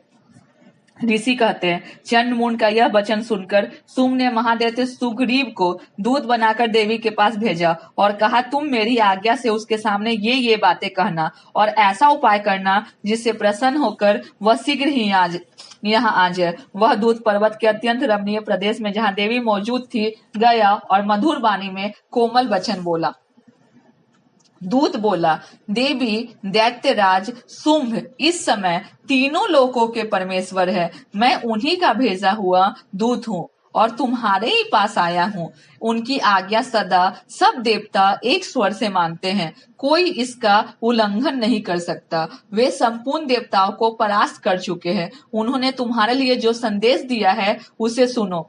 संपूर्ण त्रिलोकी मेरे अधिकार में है, देवता भी मेरी आज्ञा के अधीन चलते हैं। संपूर्ण यज्ञों के भागों में मैं ही पृथक पृथक भोगता हूँ। तीनों लोकों में जितने रत्न हैं वह सब मेरे अधिकार में है। देवराज इंद्र का वाहन ऐरावत जो हाथियों में रत्न के समान है मैंने छीन लिया है। क्षीर सागर का मंथन करने से जो अश्वरत्न उचवे स्रवा प्रकट हुआ था उसे देवताओं ने मेरे पैरों में पड़कर समर्पित किया है। सुंदरी उसके सिवा और भी जितने रत्नभूत पदार्थ देवताओं, गंधर्वों और नाव के पास थे वह सब मेरे ही पास आ गए हैं। देवी, हम लोग तुम्हें संसार की स्त्रियों में रत्न मानते हैं, अर्थात तुम हमारे पास आ जाओ, क्योंकि रत्नों का उपयोग करने वाले हम ही हैं। चंचल कटाक्षों वाली सुंदरी, तुम मेरी या मेरे भाई महाप्रक्रमी निशुम्भ की सेवा में आ जाओ, क्योंकि तुम रत्न स्वरूपा हो। मेरा वरण करने से तुम्हें तुलना रहित महान ऐश्वर्य की प्राप्ति होगी। अपनी बुद्धि से यह विचार सुनकर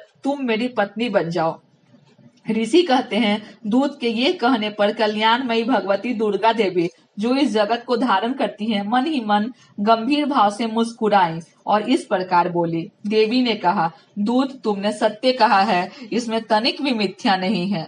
सुम तीनों लोगों का स्वामी है और निशुम्भ भी उसी के समान पराक्रमी है, किंतु इस विषय में मैंने जो प्रतिज्ञा कर ली है उसे मिथ्या कैसे करूं? मैंने अपनी अल्प बुद्धि के कारण पहले से जो प्रतिज्ञा कर रखी है उसे सुनो। जो मुझे संग्राम में जीत लेगा, जो मेरे अभिमान को चूर्ण कर देगा तथा संसार में जो मेरे समान बलवान होगा वही मेरा स्वामी होगा। इसलिए सुम अथवा महादैत्य निशुम्भ स्वयं ही यहाँ पधारे और मुझे जीत कर शीघ्र ही मेरा पानी ग्रहण कर ले। इसमें विलंब की क्या आवश्यकता है?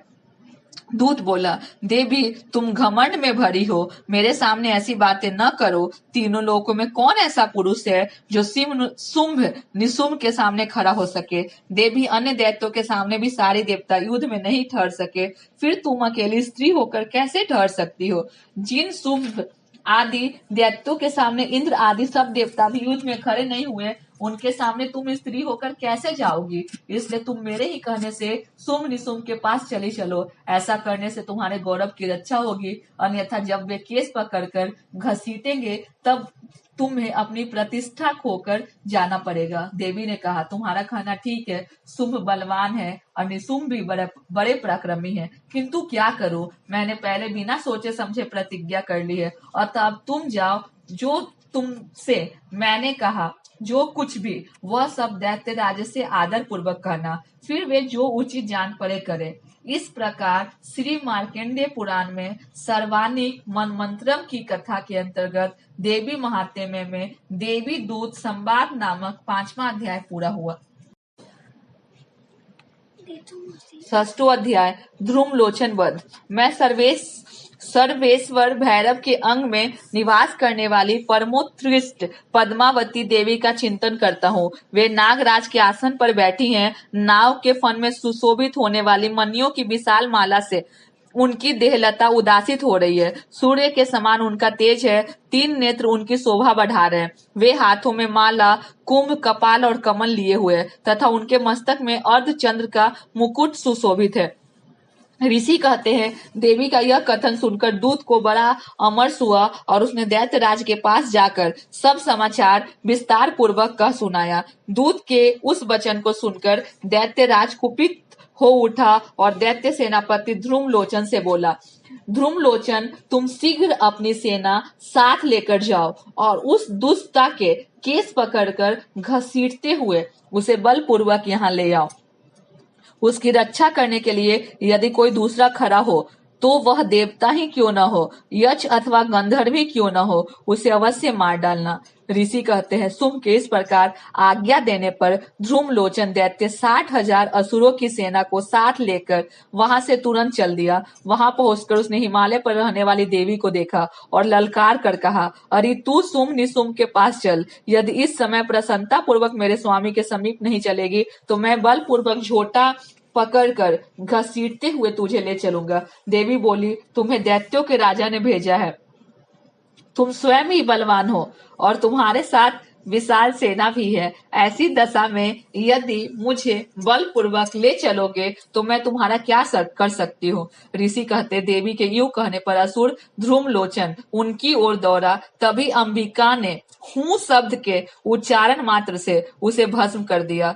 फिर तो क्रोध में भरी हुई दैत्यों की विशाल सेना और अंबिका ने एक दूसरे पर तीखे सायकों, शक्तियों तथा फरसों की वर्षा आरंभ कर दी। इतने में ही देवी का वाहन सिंह क्रोध में भरकर भयंकर गर्जना करके गर्दन के बालों को हिलाता हुआ असुरों की सेना में कूद पड़ा। उसने कुछ दैत्यों को पंजों की मार से, कितनों को अपने जबड़ों से और कितने ही महादैत्य को पटक कर ओट की दाढ़ों से घायल करके मार डाला। उस सिंह ने अपने नखों से कितनों के पेट फाड़ डाले, थप्पड़ मारकर कितनों को सिर धड़ से अलग कर दिए, कितनों की भुजाएं और मस्तक काट डाले तथा अपनी गर्दन के बाल हिलाते हुए उसने दूसरे दैत्यों के पेट फाड़कर उसका रक्त चूस लिया। अत्यंत क्रोध में भरे हुए देवी के वाहन उस महाबली सिंह ने क्षण भर में ही असुरों की सारी सेना का संहार कर डाला। सुम ने जब सुना कि देवी ने ध्रुमलोचन असुर को मार डाला तथा उसने सिंह के सारी सेना का सफाया कर डाला, तब उस दैत्यराज को बड़ा क्रोध हुआ। उसका ओठ कांपने लगा।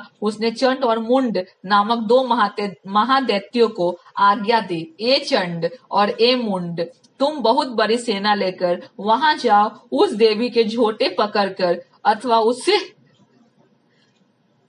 बांधकर शीघ्र यहाँ ले आओ। यदि इस प्रकार उसको लाने में संदेह हो तो युद्ध में सब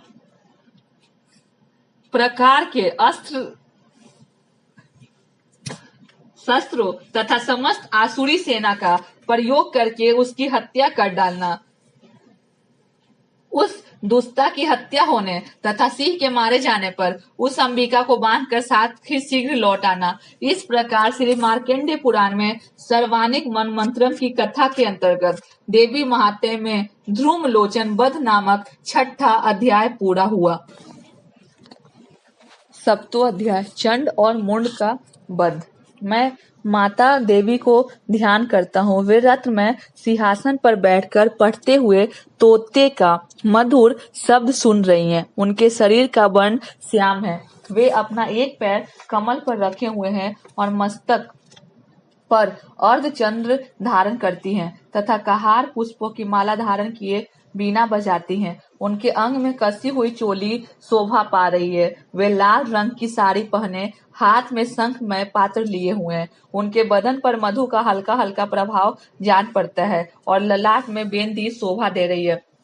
ऋषि कहते हैं, तदंतर सुम की आज्ञा पाकर वे चंड मुंड आदि दैत्य चतुरांगनी सेना के साथ अस्त्र से सुसज्जित हो चल दिए। फिर गिरिराज हिमालय के सुवर्ण में ऊंचे शिखर पर पहुंचकर उन्होंने सिंह पर बैठी देवी को देखा। वे मंद मंद मुस्कुरा रही थी। उन्हें देखकर दैत्य लोग तत्परता से पकड़ने का उद्योग करने लगे। किसी ने धनुष तान लिया, किसी ने तलवार संभाली और कुछ लोग देवी के पास आकर खड़े हो गए। तब अंबिका ने उन शत्रुओं के प्रति बड़ा क्रोध किया। उस समय क्रोध के कारण उनका मुख काला पड़ गया, ललाट में भौवें टेढ़ी हो गई और वहां से तुरंत विकराल मुखी काली प्रकट हुई जो तलवार और पास लिए हुई थी। वे विचित्र खड बांग धारण किए और चित के चर्म की साड़ी पहने नर मुंडों की माला से विभूषित थी। उनके शरीर का मांस सूख गया था, केवल हड्डियों का ढांचा था जिससे वह अत्यंत भयंकर जान पड़ती थी। उनका मुख बहुत विशाल था, जीभ लपलपाने के कारण वे और भी डरावनी प्रतीत होती थी। उनकी आंखें भीतर को धसी हुई और कुछ लाल थी। वे अपनी भयंकर गर्जना से संपूर्ण दिशाओं को गुंजा रही थी। बड़े बड़े दैत्यों का वध करती हुई वे कालिका देवी बड़े वेग से दैत्यों की उस सेना पर टूट पड़ी और उन सबको भक्षण करने लगी। वे पार्श्व रक्षकों, अंकुशधारी महाबतों, योद्धाओं और घंटा सहित कितने ही हाथियों को एक ही हाथ से पकड़कर मुंह में डाल लेती थी। इसी प्रकार घोड़े, रथ और सारथी के साथ रथी सैनिकों को मुंह में डालकर वे उन्हें बड़े भयानक रूप से चबा डालती थी। किसी के बाल पकड़ लेती, किसी का गला दबा देती, किसी को पैरों से कुचल डालती और किसी को छाती के धक्के से गिराकर मार डालती थी। वे असुरों के छोड़े हुए बड़े बड़े अस्त्र शस्त्र मुंह से पकड़ लेती और रोष से भरकर उनके दांतों से पीस डालती थी। काली ने बलवान एवं दुरात्मा दैत्यों की वह सारी सेना रौंद डाली, खा डाली और कितनों को मार भगाया। कोई तलवार के घाट उतारे गए, कोई खड़ग बाग से पीटे गए और कितने ही असुर दांतों के अग्रभाग से कुचले जाकर मृत्यु को प्राप्त हुए। इस प्रकार देवी ने असुरों की उस सारी सेना को क्षण भर में मार गिराया। यह चंड उन अत्यंत भयानक काली देवी की ओर दौड़ा तथा महादैत्य मुंड ने भी अत्यंत भयंकर बाणों की वर्षा से तथा हजारों बार चलाए हुए चक्रों से उन भयानक नेत्रों वाली देवी को आच्छादित कर दिया। वे अनेक चक्र देवी के मुख में समाते हुए ऐसे जान पड़े मानो सूर्य के बहुतेरे मंडल बादलों के उदर में प्रवेश कर रहे। तब भयंकर गर्जना करने वाली काली ने अत्यंत रोष में भरकर विकट अट्टहास किया। उस समय उनके विकराल बदन के भीतर कठिनता से देखे जा सकने वाले दांतों की प्रभा से वो अत्यंत उज्जवल दिखाई देती थी। देवी ने बहुत बड़ी तलवार हाथ में लेकर हाँ का उच्चारण करके चंड पर धावा किया और उसके केस पकड़कर उसी तलवार से उसका मस्तक काट डाला। चंड को मारा देख मुंड भी देवी की ओर दौड़ा। तब देवी ने रोष में भरकर उसे भी तलवार से घायल करके धरती पर सुला दिया। महापराक्रमी चंड और मुंड को मारा गया देख मरने से बची हुई बाकी सेना भय से व्याकुल हो चारों ओर भाग गई। तदंतर काली ने चंड और मुंड का मस्तक हाथ में ले चंडिका के पास जाकर प्रचंड अट्टहास करते हुए कहा, देवी मैंने चंड और मुंड इन दो महापशुओं को तुम्हें भेंट किया है। अब युद्ध यज्ञ में तुम शुंभ और निशुंभ का स्वयं ही वध करना। ऋषि कहते हैं वहां लाए हुए उन चंड मुंड नामक महादैत्यों को देखकर कल्याणमयी चंडी ने काली से मधुर वाणी में कहा, देवी तुम चंड और मुंड को लेकर मेरे पास आई हो, इसलिए संसार में चामुंडा के नाम से तुम्हारी ख्याति होगी। इस प्रकार श्री मार्कंडेय पुराण में सर्वानिक मनमंत्रम की कथा के अंतर्गत देवी महात्म्य में चंड मुंड नामक 7वां अध्याय पूरा हुआ। 8वां अध्याय रक्त बीज वध। मैं अनिमा आदि सिद्धिमय किरणों से आवृत भवानी का ध्यान करता हूँ। उनके शरीर का रंग लाल है, नेत्रों में करुणा लहरा रही है तथा हाथों में पास अंकुश, बाण और धनुष शोभा पाते हैं। ऋषि कहते हैं चंड और मुंड नामक दैत्यों के मारे जाने तथा बहुत सी सेना का संहार हो जाने पर दैत्यों के राजा प्रतापी शुंभ के मन में बड़ा क्रोध हुआ और उसने दैत्यों की संपूर्ण सेना को युद्ध के लिए कूच करने की आज्ञा दी। वह बोला, आज उदा युद्ध नाम के 86 दैत्य सेनापति अपनी सेनाओं के साथ युद्ध के लिए प्रस्थान करे। कम्बू नाम वाले दैत्यों के 84 सेना नायक अपनी वाहनी से घिरे हुए यात्रा करे। 50 कोटि वीर्य कुल्य के और 100 धौम्य कुल्य के असुर सेनापति मेरी आज्ञा से सेना सहित कूच करे। कालक, दोहर्द, मौर्य और काल के असुर भी युद्ध के लिए तैयार हो मेरी आज्ञा से तुरंत प्रस्थान करे। भयानक शासन करने वाला असुर राज शुंभ इस प्रकार आज्ञा दे। सहस्त्रों बड़ी बड़ी सेनाओं के साथ युद्ध के लिए प्रस्थित हुआ। उसकी अत्यंत भयंकर सेना आती देख चंडिका ने अपने धनुष की टंकार से पृथ्वी और आकाश के बीच का भाग गुंजा दिया। राजन तदंतर देवी के सिंह ने भी बड़ी जोर जोर से दहाड़ना आरंभ किया। फिर अंबिका ने घंटे के शब्द से उस ध्वनि को और भी बढ़ा दिया। धनुष की टंकार, सिंह की दहाड़ और घंटे की ध्वनि से संपूर्ण दिशाएं गूंज उठी। उस भयंकर शब्द से काली ने अपनी विकराल मुख को और भी बढ़ा लिया और इस प्रकार वो विजयनी हुई। उस तुमुल नाद को सुनकर दैत्यों की सेनाओं ने चारों ओर से आकर चंडिका देवी, सिंह तथा काली देवी को क्रोध पूर्वक घेर लिया। राजन, इसी बीच में असुरों के विनाश तथा देवताओं के अभ्युदय के लिए ब्रह्मा, शिव, कार्तिकेय, विष्णु तथा इंद्र आदि देवों की शक्तियां जो अत्यंत पराक्रम और बल से संपन्न थी, उनके शरीर से निकलकर उन्हीं के रूप में चंडिका देवी के पास गई। जिस देवता का जैसा रूप, जैसी वेशभूषा और जैसा वाहन है, ठीक वैसे ही साधनों से संपन्न हो, उसकी शक्ति असुरों से युद्ध करने के लिए आई। सबसे पहले हंस युक्त विमान पर बैठी हुई अक्षसूत्र और कमंडलू से सुशोभित ब्रह्मा जी की शक्ति उत्पन्न हुई, जिसे ब्रह्मानी कहते हैं। महादेवी जी की शक्ति वृषभ पर आरूढ़ हो, हाथों में श्रेष्ठ त्रिशूल धारण किए, महानाग की कंगन पहने, मस्तक में चंद्र रेखा से विभूषित हो वहां आ पहुंची। कार्तिकेय जी की शक्ति रूपा जगदम्बिका उन्हीं का रूप धारण किए श्रेष्ठ मयूर पर आरूढ़ हो, हाथ में शक्ति लिए दैत्यों से युद्ध करने के लिए आई। इसी प्रकार भगवान विष्णु की शक्ति गरुड़ पर विराजमान हो, शंख चक्र गदा धनुष तथा खड्ग हाथ में लिए वहां आई। अनुपम यज्ञ बारहा का रूप धारण करने वाले श्री हरि को जो शक्ति है, वह भी 12 शरीर धारण करके वहां उपस्थित हुई। नार सिंह शक्ति भी नृसिंह के समान शरीर धारण करके वहां आई। उसकी गर्दन के बालों के झटके से आकाश के तारे बिखरे पड़ते थे। इसी प्रकार इंद्र की शक्ति ब्रज हाथ में लिए गजराज एरावत पर बैठकर आई। उसी भी सहस्त्र नेत्र थे। इंद्र का जैसा रूप है, वैसा ही उसका भी था। तदंतर उन देव शक्तियों से घिरे हुए महादेव जी ने चंडिका से कहा, मेरी प्रसन्नता के लिए तुम शीघ्र ही इन असुरों का संहार करो। तब देवी के शरीर से अत्यंत भयानक और परम उग्र चंडिका का शक्ति का प्रकट हुआ, जो सैकड़ों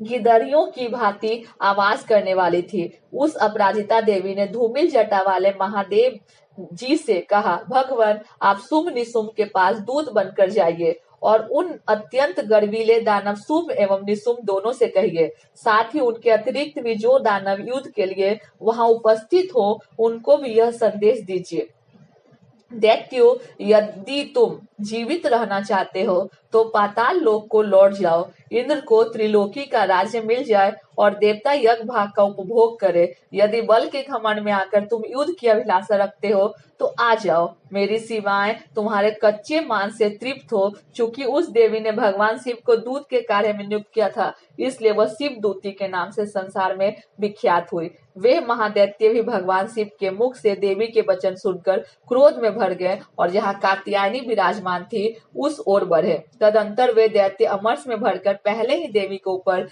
बाण शक्ति और रिष्टि आदि अस्त्रों की वृष्टि करने लगे। तब देवी ने खेल खेल में ही धनुष की टंकार की ओर उससे छोड़े हुए बड़े बड़े बाणों द्वारा दैत्यों के चलाए हुए बाण, शूल, शक्ति और फरसों को काट डाला।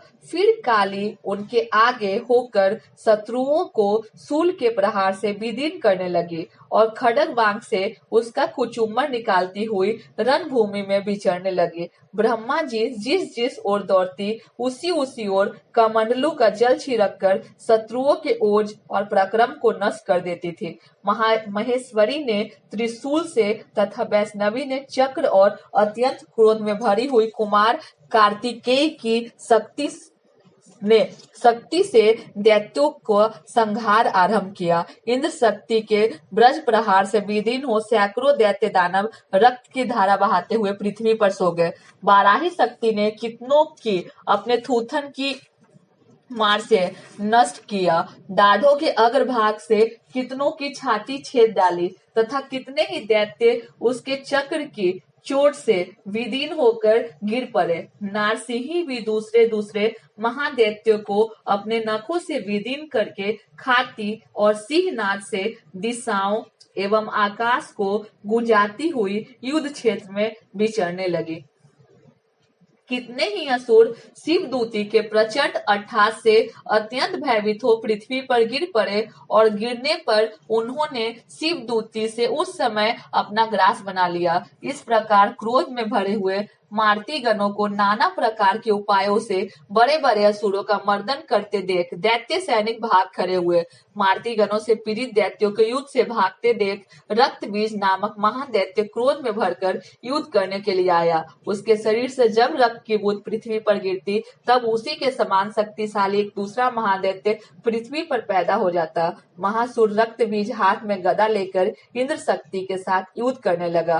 तब ऐन्द्री ने अपने ब्रश से रक्त बीज को मारा। ब्रश से घायल होने पर उसके शरीर से बहुत सा रक्त चूने लगा और उसी के समान रूप तथा पराक्रम वाले योद्धा उत्पन्न होने लगे। उसके शरीर से रक्त की जितनी बूंदें गिरी उतनी ही पुरुष उत्पन्न हो गए। वे सब रक्त बीज के समान ही वीर्यवान, बलवान तथा पराक्रमी थे। वह रक्त से उत्पन्न होने वाले पुरुष भी अत्यंत भयंकर अस्त्र शस्त्रों का प्रहार करते हुए वहां मारुति गणों के साथ घोर युद्ध करने लगे। पुनः ब्रज के प्रहार से जब उसका मस्तक घायल हुआ तब रक्त बहने लगा और उससे हजारों पुरुष उत्पन्न हो गए। वैष्णवी ने युद्ध में रक्त बीज पर चक्र का प्रहार किया तथा ऐन्द्री ने उस दैत्य सेनापति को गदा से चोट पहुंचाया। वैष्णवी के चक्र से घायल होने पर उसके शरीर से जो रक्त बहा और उससे जो उसी के बराबर आकार वाले सहस्त्रों महादैत्य प्रकट हुए, उनके द्वारा संपूर्ण जगत व्याप्त हो गया। कौमारी ने शक्ति से, बाराही ने खड्ग से और महेश्वरी ने त्रिशूल से महादैत्य रक्त बीज को घायल किया। क्रोध में भरे हुए उस महादैत्य रक्त बीज ने भी गदा से सभी मातृ शक्तियों पर पृथक पृथक प्रहार किया। शक्ति और शूल आदि से अनेक बार घायल होने पर जो उनके शरीर से रक्त की धारा पृथ्वी पर गिरी, उससे भी निश्चय ही सैकड़ों असुर उत्पन्न हुए। इस प्रकार उस महादैत्य के रक्त से प्रकट हुए असुरों द्वारा संपूर्ण जगत व्याप्त हो गया। इससे उन देवताओं को बड़ा भय हुआ। देवताओं को उदास देख चंडिका ने काली से शीघ्रता पूर्वक कहा, चामुंडे, तुम अपना मुख और भी फैलाओ तथा मेरे शस्त्रपात से गिरने वाले रक्त बिंदुओं और उनसे उत्पन्न होने वाले महादैत्यों को तुम अपने इस उतावले मुख से खा जाओ। इस प्रकार रक्त से उत्पन्न होने वाले महादैत्यों का भक्षण करती हुई तुम रण में विचरती रहो। ऐसा करने से उस दैत्य का सारा रक्त छीन हो जाने पर वह स्वयं भी नष्ट हो जाएगा। उन भयंकर दैत्यों को जब तुम खा जाओगी तब दूसरे नए दैत्य उत्पन्न नहीं हो सकेंगे। काली से यूं कहकर चंडिका देवी ने शूल से रक्त बीज को मार डाला और काली ने अपने मुख में उसका रक्त ले लिया। तब उसने वहां चंडिका से गदा से प्रहार किया, किंतु उस गदापात से देवी को तनिक भी वेदना नहीं पहुंचाई। रक्त बीज के घायल शरीर से बहुत सा रक्त गिरा, किंतु जो ही वह गिरा तो ही चामुंडा उसे अपने मुख में ले लिया। रक्त गिरने से काली के मुख में जो महादैत्य उत्पन्न हुए उन्हें भी वह चट कर गई और रक्त बीज का रक्त भी पी लिया। तदंतर देवी ने रक्त बीज को, जिसका रक्त चामुंडा ने पी लिया था, ब्रज, बाण, खड्ग तथा दृष्टि आदि से मार डाला। राजन, इस प्रकार शस्त्रों के समुदाय से आहत एवं रक्तहीन हुआ महादैत्य रक्त बीज पृथ्वी पर गिर पड़ा। नरेश्वर, इससे देवताओं को अनुपम हर्ष की प्राप्ति हुई और मारुतिगण उस असुरों के रक्तपान के मद से उद्धत सा होकर नृत्य करने लगा। इस प्रकार श्री मार्कंडेय पुराण में सर्वाधिक मनमंत्रम की कथा के अंतर्गत देवी महात्म्य में रक्त बीज नामक 8वां अध्याय पूरा हुआ। 9वां अध्याय निशुम्भ वध। मैं अर्धनारीश्वर के श्री विग्रह की निरंतर शरण लेता हूँ। उसका वर्ण बंधु पुष्प और सुवर्ण के समान रक्त पीत मिश्रित है। वह अपनी भुजाओं में सुंदर अक्षमाला, पास, अंकुश और वरद मुद्रा धारण करता है। अर्धचंद्र उसकी आभूषण है तथा वह 3 नेत्रों से सुशोभित है। राजा ने कहा, भगवान, आपके रक्त बीज के वध से संबंध रखने वाला देवी चरित्र का यह अद्भुत महात्म्य मुझे बतलाया। अब रक्त बीज के मारे जाने पर अत्यंत क्रोध में भरे हुए शुंभ और निशुम्भ जो कर्म किया उसे मैं सुनना चाहता हूँ। ऋषि कहते हैं, राजन, युद्ध में रक्त बीज तथा अन्य दैत्यों के मारे जाने पर शुंभ और निशुम्भ के क्रोध की सीमा न रही। अपनी विशाल सेना इस प्रकार मारी जाती देख निशुम्भ अमर्ष में भरकर देवी की ओर दौड़ा। उसके साथ असुरों की प्रधान सेना थी। उसके आगे पीछे तथा पार्श्व भाग में बड़े बड़े असुर थे जो क्रोध से ओट चबाते हुए देवी को मार डालने के लिए आए। महापराक्रमी शुंभ भी अपनी सेना के साथ मारुति गणों से युद्ध करके क्रोधवश चंडिका को मारने के लिए आ पहुंचा। तब देवी के साथ शुंभ और निशुंभ का घोर संग्राम छिड़ गया। वे दोनों दैत्य मेघों की भांति बाणों की भयंकर वृष्टि कर रहे थे। उन दोनों के चलाए हुए बाणों को चंडिका ने अपने बाणों के समूह से तुरंत काट डाला और सहस्त्र समूहों की वर्षा करके उन दोनों दैत्यपतियों के अंगों में भी चोट पहुंचाए। निशुंभ ने तीखी तलवार और चमकती हुई ढाल लेकर देवी के श्रेष्ठ वाहन सिंह के मस्तक पर प्रहार किया। अपने वाहन को चोट पहुंचने पर देवी ने छूर्प नामक बाण से निशुंभ की श्रेष्ठ तलवार तुरंत ही काट डाली और उसकी ढाल को भी, जिसमें 8 चांद जड़े थे, खंड खंड कर दिया। ढाल और तलवार के कट जाने पर उस असुर ने शक्ति चलाई, किंतु सामने आने पर देवी ने चक्र से उसके भी 2 टुकड़े कर दिए। अब तो निशुंभ क्रोध से जल उठा और उसने दानव ने देवी को मारने के लिए शूल उठाया, किंतु देवी ने समीप आने पर उसे भी मुक्के से मारकर चूर्ण कर दिया। तब उसने गदा घुमाकर चंडी के ऊपर चलाई, परंतु वह भी देवी के त्रिशूल से कटकर भस्म हो गई। तदंतर दैत्यराज निशुंभ को फरसा हाथ में लेकर आते देख देवी ने बाण समूहों से घायल कर धरती पर सुला दिया। उस भयंकर पराक्रमी भाई निशुंभ के धाराशाही हो जाने पर शुंभ को बड़ा क्रोध हुआ और अंबिका का वध करने के लिए वह आगे बढ़ा। रथ पर बैठे बैठे उत्तम आयुधों से सुशोभित अपनी बड़ी बड़ी 8 अनुपम भुजाओं से समूचे आकाश को ढककर वह अद्भुत शोभा पाने लगा।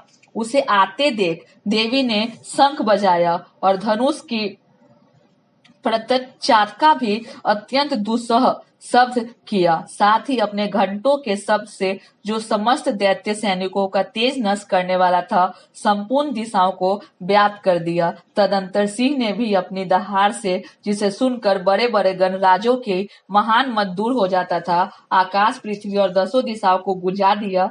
फिर काली ने आकाश में उछलकर अपने दोनों हाथों से पृथ्वी पर आघात किया। उससे ऐसा भयंकर शब्द हुआ जिससे पहले के सभी शब्द शांत हो गए। तत्पश्चात शिवदूती दैत्यों के लिए अमंगलजनक अट्टहास किया। इन शब्दों को सुनकर समस्त असुर थर्रा उठे, किंतु शुंभ को बड़ा क्रोध हुआ। उस समय देवी ने जब शुंभ को लक्ष्य करके कहा, ओ दुरात्मन, खड़ा रह, खड़ा रह। तभी आकाश में खड़े हुए देवता बोल उठे, जय हो, जय हो। शुंभ ने वहां आकर ज्वालाओं से युक्त अत्यंत भयानक शक्ति चलाई। अग्निमय पर्वत के समान आती हुई उस शक्ति को देवी ने बड़े भारी लुके से दूर हटा दिया। उस समय शुंभ के सिंहनाद से तीनों लोग गूंज उठे। राजन, उसकी प्रतिध्वनि से वज्रपात के समान भयंकर शब्द हुआ, जिससे अन्य शब्दों को जीत लिया। शुंभ के चलाए हुए बाणों के देवी ने और देवी के चलाए हुए बाणों से शुंभ ने अपने भयंकर बाणों द्वारा सैकड़ों और हजारों टुकड़े कर दिए। तब क्रोध में भरी हुई चंडिका ने शुंभ को शूल से मारा। उसके आघात से मूर्छित हो वह पृथ्वी पर गिर गया। इतने में ही निशुंभ को चेतना हुई और उसने धनुष हाथ में लेकर बाणों द्वारा देवी, काली तथा सिंह को घायल कर दिया। फिर उस दैत्य राज ने 10,000 बाहें बनाकर चक्रों के प्रहार से चंडिका को आच्छादित कर दिया। तब दुर्गम पीड़ा का नाश करने वाली भगवती दुर्गा ने कुपित होकर अपने बाण उन चक्रों तथा बाणों को काट गिराया। यह देख निशुंभ दैत्य सेना के साथ चंडिका का वध करने के लिए हाथ में गदा ले बड़े वेग से दौड़ा। उसे आते ही चंडिका ने तीखी धार वाली तलवार से उसकी गदा को शीघ्र ही काट डाला। तब उसने शूल हाथ में ले लिया। देवताओं को पीड़ा देने वाले निशुंभ को शूल हाथ में लिए आते देख चंडिका ने वेग से चलाए हुए अपने शूल से उसकी छाती छेद डाली। शूल से विदीर्ण हो जाने पर उसकी छाती से एक दूसरा महाबली एवं महाप्रक्रमी पुरुष खड़ी रह कहता हुआ निकला। उस निकलते हुए पुरुष की बात सुनकर देवी ठहाठा कर हंस पड़ी और खड्ग से उन्होंने उसका मस्तक काट डाला। फिर तो पृथ्वी पर गिर गया। तदंतर सिंह अपनी डाढ़ों से असुरों की गर्दन कुचल कर खाने लगा। यह बड़ा भयंकर दृश्य था। उधर काली और शिवदूती ने भी अन्याय दैत्यों का भक्षण आरंभ किया। कौमारी की शक्ति से विदीर्ण होकर कितने ही महादैत्य नष्ट हो गए। ब्रह्मानी के मंत्र पुत्र जल से निस्तेज होकर कितने ही भाग खड़े हुए। कितने ही दैत्य महेश्वरी के त्रिशूल से छिन्न भिन्न हो धराशाही हो गए। बाराही के थूथन के आघात से कितनों को पृथ्वी पर कचूमर निकल गया। वैष्णवी ने भी अपने चक्र से दानवों के टुकड़े टुकड़े कर डाले। इंद्री के हाथ से छूटे हुए ब्रज से भी कितने ही प्राणों से हाथ धो बैठे। कुछ सुर नष्ट हो गए, कुछ उस महायुद्ध में भाग गए तथा कितने ही काली शिवदूती तथा सिंह के ग्रास बन गए। इस प्रकार श्री मार्कंडेय पुराण में सर्वानिक मन मंत्रम की कथा के अंतर्गत देवी महात्म्य में निशुंभ नामक 9वां अध्याय पूरा हुआ। 10वां अध्याय शुंभवध। मैं मस्तक पर अर्धचंद्र धारण करने वाली शिव शक्ति स्वरूपा भगवती कामेश्वरी का हृदय में चिंतन करता हूँ। वे तपाए हुए सुवर्ण के समान सुंदर है। सूर्य, चंद्रमा और अग्नि ये ही तीन उनके नेत्र है तथा वे अपने मनोहर हाथों में धनुष, बाण, अंकुश, पाश और शूल धारण किए हुए हैं। ऋषि कहते हैं, राजन, अपने प्राणों के समान प्यारे भाई निशुंभ को मारा गया देख तथा सारी सेना का संहार होता जानशुंभ ने कुपित होकर कहा, दुष्ट दुर्गे, तू बल के अभिमान में आकर झूठ मूठ का घमंड न दिखा। तू बड़ी माननी बनी हुई है, किंतु दूसरी स्त्रियों के बल का सहारा लेकर लड़ती है। देवी बोली, ओ दुष्ट, मैं अकेली ही हूँ। इस संसार में मेरे सिवा दूसरी कौन है? देख, ये मेरी ही विभूतियां हैं अतः मुझ में ही प्रवेश कर रही हैं। तदंतर ब्रह्मानी आदि समस्त देवियां अंबिका देवी के शरीर में लीन हो गई। उस समय केवल अंबिका देवी ही रह गई। देवी बोली, मैं अपनी ऐश्वर्य शक्ति से अनेक रूपों में यहाँ उपस्थित हुई थी। उन सब रूपों को मैंने समेट लिया। अब अकेले ही युद्ध में खड़ी हूँ। तुम भी स्थिर हो जाओ। ऋषि कहते हैं, तदंतर देवी और शुंभ दोनों में सब देवताओं तथा दानवों के देखते देखते भयंकर युद्ध छिड़ गया। बाणों की वर्षा तथा तीखे शस्त्रों एवं दारुण अस्त्रों के प्रहार के कारण उन दोनों का युद्ध सब लोगों के लिए बड़ा भयानक प्रतीत हुआ। उस समय अंबिका देवी ने जो सैकड़ों दिव्य अस्त्र छोड़े, उन्हें दैत्य राज शुंभ ने उनके निवारक अस्त्रों द्वारा काट डाला। इसी प्रकार शुंभ ने भी जो दिव्य अस्त्र चलाए, उन्हें परमेश्वरी ने भयंकर हुंकार शब्द के उच्चारण आदि द्वारा खिलवाड़ में ही नष्ट कर डाला। तब उस असुर ने सैकड़ों बाणों से देवी को आच्छादित कर दिया। यह देख क्रोध में भरी हुई उन देवी ने भी बाण मारकर उसका धनुष काट डाला। धनुष कट जाने पर फिर दैत्यराज ने शक्ति हाथ में ली, किंतु देवी ने चक्र के उसके हाथ की शक्ति को काट गिराया। तत्पश्चात दैत्यों के स्वामी शुंभ ने 100 चांद वाली चमकती हुई ढाल और तलवार हाथ में ले उस समय देवी पर धावा किया। उसके आते ही चंडिका ने अपने धनुष से छोड़े हुए तीखे बाणों द्वारा उसकी सूर्य किरणों के समान उज्जवल ढाल और तलवार को तुरंत काट दिया। फिर उस दैत्य के घोड़े और सारथी मारे गए। धनुष तो पहले ही कट चुका था। अब उसने अंबिका को मारने के लिए उद्यत हो भयंकर मुदगर हाथ में ले लिया। उसे आते देख देवी ने अपने तीक्ष्ण बाणों से उसका मुदगर भी काट डाला, जिस पर भी वह असुर मुक्का तानकर बड़े वेग से देवी की ओर झपटा। उस दैत्य राज ने देवी की छाती में मुक्का मारा। तब उन देवी ने भी उसकी छाती में एक चाटा जड़ दिया। देवी का थप्पड़ खाकर दैत्य राज शुंभ पृथ्वी पर गिर पड़ा, किंतु पुनः सहसा पूर्वत उठकर खड़ा हो गया। फिर वह उछला और देवी को ऊपर ले जाकर आकाश में खड़ा हो गया। तब चंडिका आकाश में बिना किसी आधार के ही शुंभ के साथ युद्ध करने लगी। उस समय दैत्य और चंडिका का आकाश में एक दूसरे से लड़ने लगे। उनका वह युद्ध पहले सिद्ध और मुनियों को विस्मय में डालने वाला हुआ। फिर अंबिका ने शुंभ के साथ बहुत देर तक युद्ध करने के पश्चात उसे उठाकर घुमाया और पृथ्वी पर पटक दिया। पटक के जाने पर पृथ्वी पर आने के बाद वह दुष्टात्मा दैत्य पुनः चंडिका का वध करने के लिए उसकी ओर बड़े वेग से दौड़ा। तब समस्त दैत्यों के राजा शुंभ को अपनी ओर आते देख देवी ने त्रिशूल से उसकी छाती छेद कर उसे पृथ्वी पर गिरा दिया। देवी को शूल की धार से घायल होने पर उसके प्राण पखेरु उड़ गए और वह समुद्रों, द्वीपों और पर्वतों सहित समूची पृथ्वी को कपाता हुआ भूमि पर गिर पड़ा। तदंतर उस दुर्मात्मा के मारे जाने पर संपूर्ण जगत प्रसन्न एवं पूर्ण स्वस्थ हो गया तथा आकाश स्वच्छ दिखाई देने लगा। पहले जो उत्पात सूचक मेघ और उल्कापात होते थे, वे सब शांत हो गए तथा उस दैत्य के मारे जाने पर नदियां भी ठीक मार्ग से बहने लगी।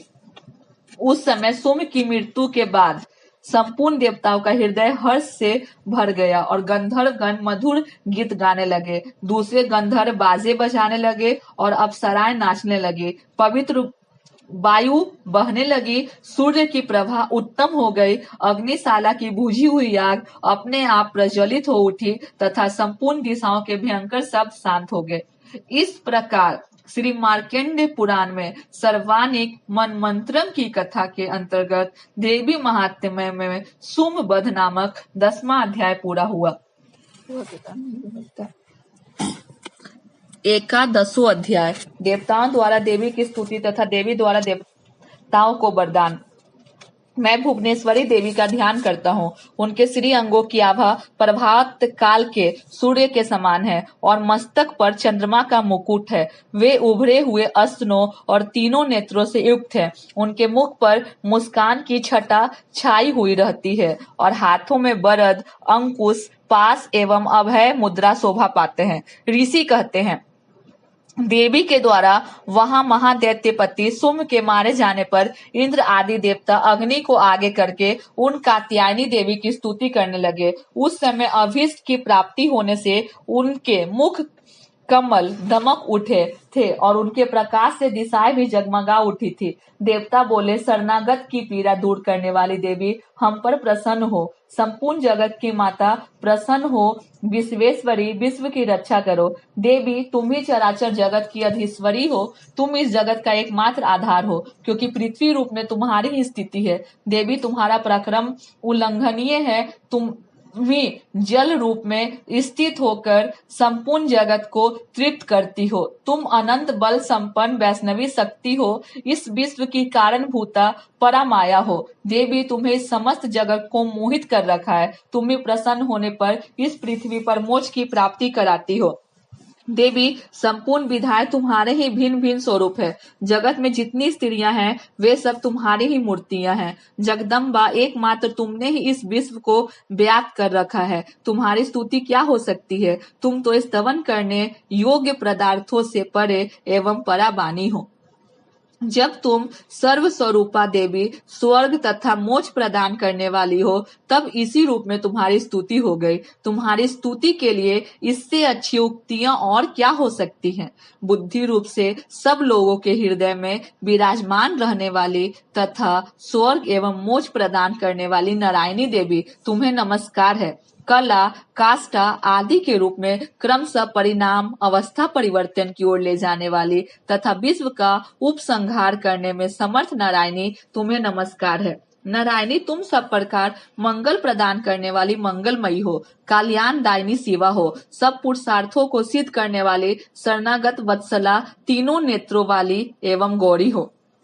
तुम्हें नमस्कार है। तुम सृष्टि पालन और संहार की शक्तिभूता सनातनी देवी, गुणों का आधार तथा सर्वगुणमयी हो। नारायणी, तुम्हें नमस्कार है। शरण में आए हुए दीनों एवं पीड़ितों की रक्षा में संलग्न रहने तथा सबकी पीड़ा दूर करने वाली नारायणी देवी, तुम्हें नमस्कार है। नारायणी, तुम ब्रह्मानी का रूप धारण करके हंसों से जूते हुए विमान पर बैठती तथा कुश मिश्रित जल छिड़कती रहती हो। तुम्हें नमस्कार है। महेश्वरी रूप से त्रिशूल, चंद्रमा एवं सर्प को धारण करने वाली तथा महान वृषभ की पीठ पर बैठने वाली नारायणी देवी, तुम्हें नमस्कार है। मोरों और मृगों से घिरी रहने वाले तथा महाशक्ति धारण करने वाले कौमारी रूप धारणी निष्पापे नारायणी, तुम्हें नमस्कार है। शंख, चक्र, गदा, शंख, धनुष रूप उत्तम आयुधों को धारण करने वाली वैष्णवी शक्ति रूपा नारायणी, तुम प्रसन्न हो। तुम्हें नमस्कार है। हाथ में भयानक महाचक्र लिए हुए, दाढ़ों पर धरती को उगाए बाराही रूप धारने कल्याणमयी नारायणी, तुम्हें नमस्कार है। भयंकर नृसिंह रूप से दैत्यों के वध किए उद्योग करने तथा त्रिभुवन रक्षा में संलग्न रहने वाली नारायणी, तुम्हें नमस्कार है। मस्तक पर किरीट और हाथ में महाब्रज धारण करने वाले, सहस्त्र नेत्रों के कारण उद्दीप्त दिखाई देने वाले और वृत्तासुर के प्राणों का अपहरण करने वाली इंद्र शक्ति रूपा नारायणी देवी, तुम्हें नमस्कार है। शिव दूती रूप से दैत्यों की महती सेना का संहार करने वाली, भयंकर रूप धारण तथा विकट गर्जना करने वाली नारायणी, तुम्हें नमस्कार है। दाढ़ों के कान, विकराल मुख वाली मुंडमाला से विभूषित मुंड मर्दनी चामुंडा रूपा नारायणी, तुम्हें नमस्कार है। लक्ष्मी, लज्जा महाविद्या, श्रद्धा, पुष्टि, स्वधा, ध्रुवा, महारात्रि, महाविद्या रूपा नारायणी तुम्हें नमस्कार है। मेघा, सरस्वती, बरा, श्रेष्ठा, भूति, ऐश्वर्य रूपा ब्राह्मणी, भूरे रंग अथवा पार्वती, तामसी, महाकाली, नियता तथा ईसा सबकी अधीश्वरी नारायणी तुम्हें नमस्कार है। स्वर्ग स्वरूपा सर्वेश्वरी तथा सब प्रकार की शक्तियों से संपन्न दिव्य रूपा दुर्गे देवी सब भयों से हमारी रक्षा करो तुम्हें नमस्कार है।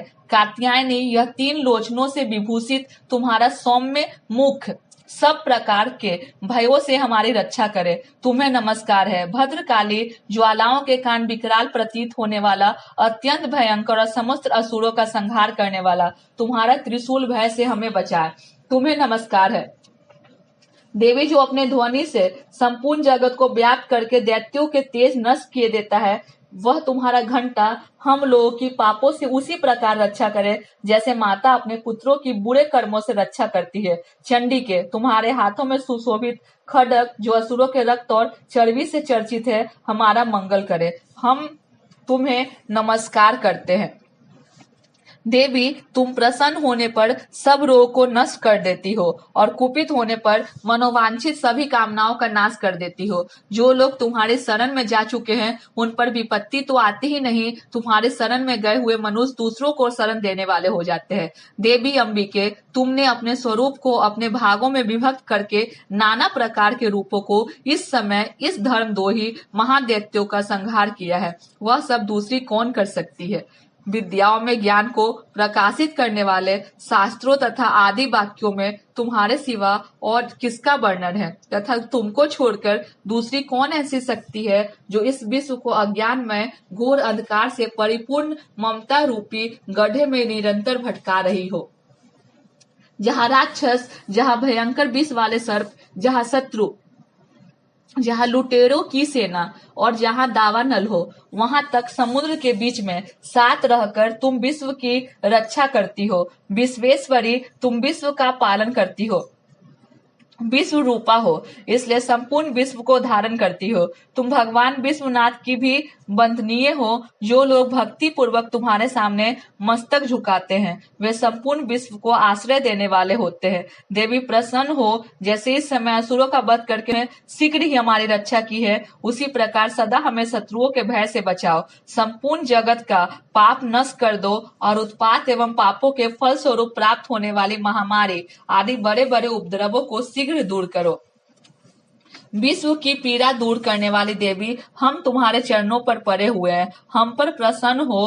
त्रिलोक निवासिनी की पूजनीय परमेश्वरी सब लोग को वरदान दो। देवी बोली देवताओं मैं वर देने को तैयार हूँ तुम्हारे मन में जिसकी इच्छा हो वह वर मांग लो। संसार के लिए उप कारक वर को मैं अवश्य दूंगी। देवता बोले सर्वेश्वरी तुम इसी प्रकार तीनों लोकों की समस्त बाधाओं को शांत करो और हमारे शत्रुओं का नाश करती रहो। देवी बोली देवताओं वैव स्वत मनवंतरम के 28वें युग में सुम और निसुम नामक 2 अन्य महादैत्य उत्पन्न होंगे। तब मैं नंद गोप के घर में उनकी पत्नी यशोदा के गर्भ से अवतीर्ण हो विंध्याचल में जाकर रहूंगी और उक्त दोनों असुरों का नाश करूंगी। फिर अत्यंत भयंकर रूप में पृथ्वी पर अवतार ले मैं प्रचित नाम वाले दानवों का वध करूंगी। उन भयंकर महादैत्यों को भक्षण करते समय मेरे दांत अनार के फूल की भांति लाल हो जाएंगे। तब स्वर्ग में देवता और मर्त्य लोक में मनुष्य सदा मेरी स्तुति करते हुए मुझे रक्त दंतिका कहेंगे। फिर जब पृथ्वी पर 100 वर्षों के लिए वर्षा रुक जाएगी और पानी का अभाव हो जाएगा उस समय मुनियों के स्तवन करने पर मैं पृथ्वी पर अयोनिजा रूप में प्रकट होंगी और 100 नेत्रों से मुनियों को देखूंगी। अतः मनुष्य शताक्षी इस नाम से मेरा कीर्तन करेंगे। देवताओं उस समय मैं अपने शरीर से उत्पन्न हुए शाकों द्वारा समस्त संसार का भरण पोषण करूंगी। जब तक वर्षा नहीं होगी तब तक वे शाक ही सबके प्राणों की रक्षा करेंगे। ऐसा करने के कारण पृथ्वी पर शाकंभरी के नाम से मेरी ख्याति होगी। उसी अवतार में मैं दुर्गम नामक महान दैत्य का वध भी करूंगी। इससे मेरा नाम दुर्गा देवी के रूप में प्रसिद्ध होगा। फिर जब मैं भीम रूप धारण करके मुनियों की रक्षा के लिए हिमालय पर रहने वाले राक्षसों का भक्षण करूंगी, उस समय सब मुनि भक्ति से नतमस्तक होकर मेरी स्तुति करेंगे, तब मेरा नाम भीमा देवी के रूप में विख्यात होगा। जब अरुण नामक दैत्य तीनों लोकों में भारी उपद्रव मचाएगा, तब मैं तीनों लोक का हित करने के लिए 6 पैरों वाले असंख्य भ्रामरों का रूप धारण करके उस महादैत्य का वध करूंगी। उस समय सब लोग भ्रामरी के नाम से चारों ओर मेरी स्तुति करेंगे। इस प्रकार जब जब संसार में दानवी बाधा उपस्थित होगी, तब तब अवतार लेकर मैं शत्रुओं का संहार करूंगी। इस प्रकार श्री मार्कंडेय पुराण में सर्वानिक मनमंत्रम की कथा के अंतर्गत देवी महात्म्य में देवी स्तुति नामक 11वां अध्याय पूरा हुआ। 12वां अध्याय देवी चरित्र के पाठ का महामत्य।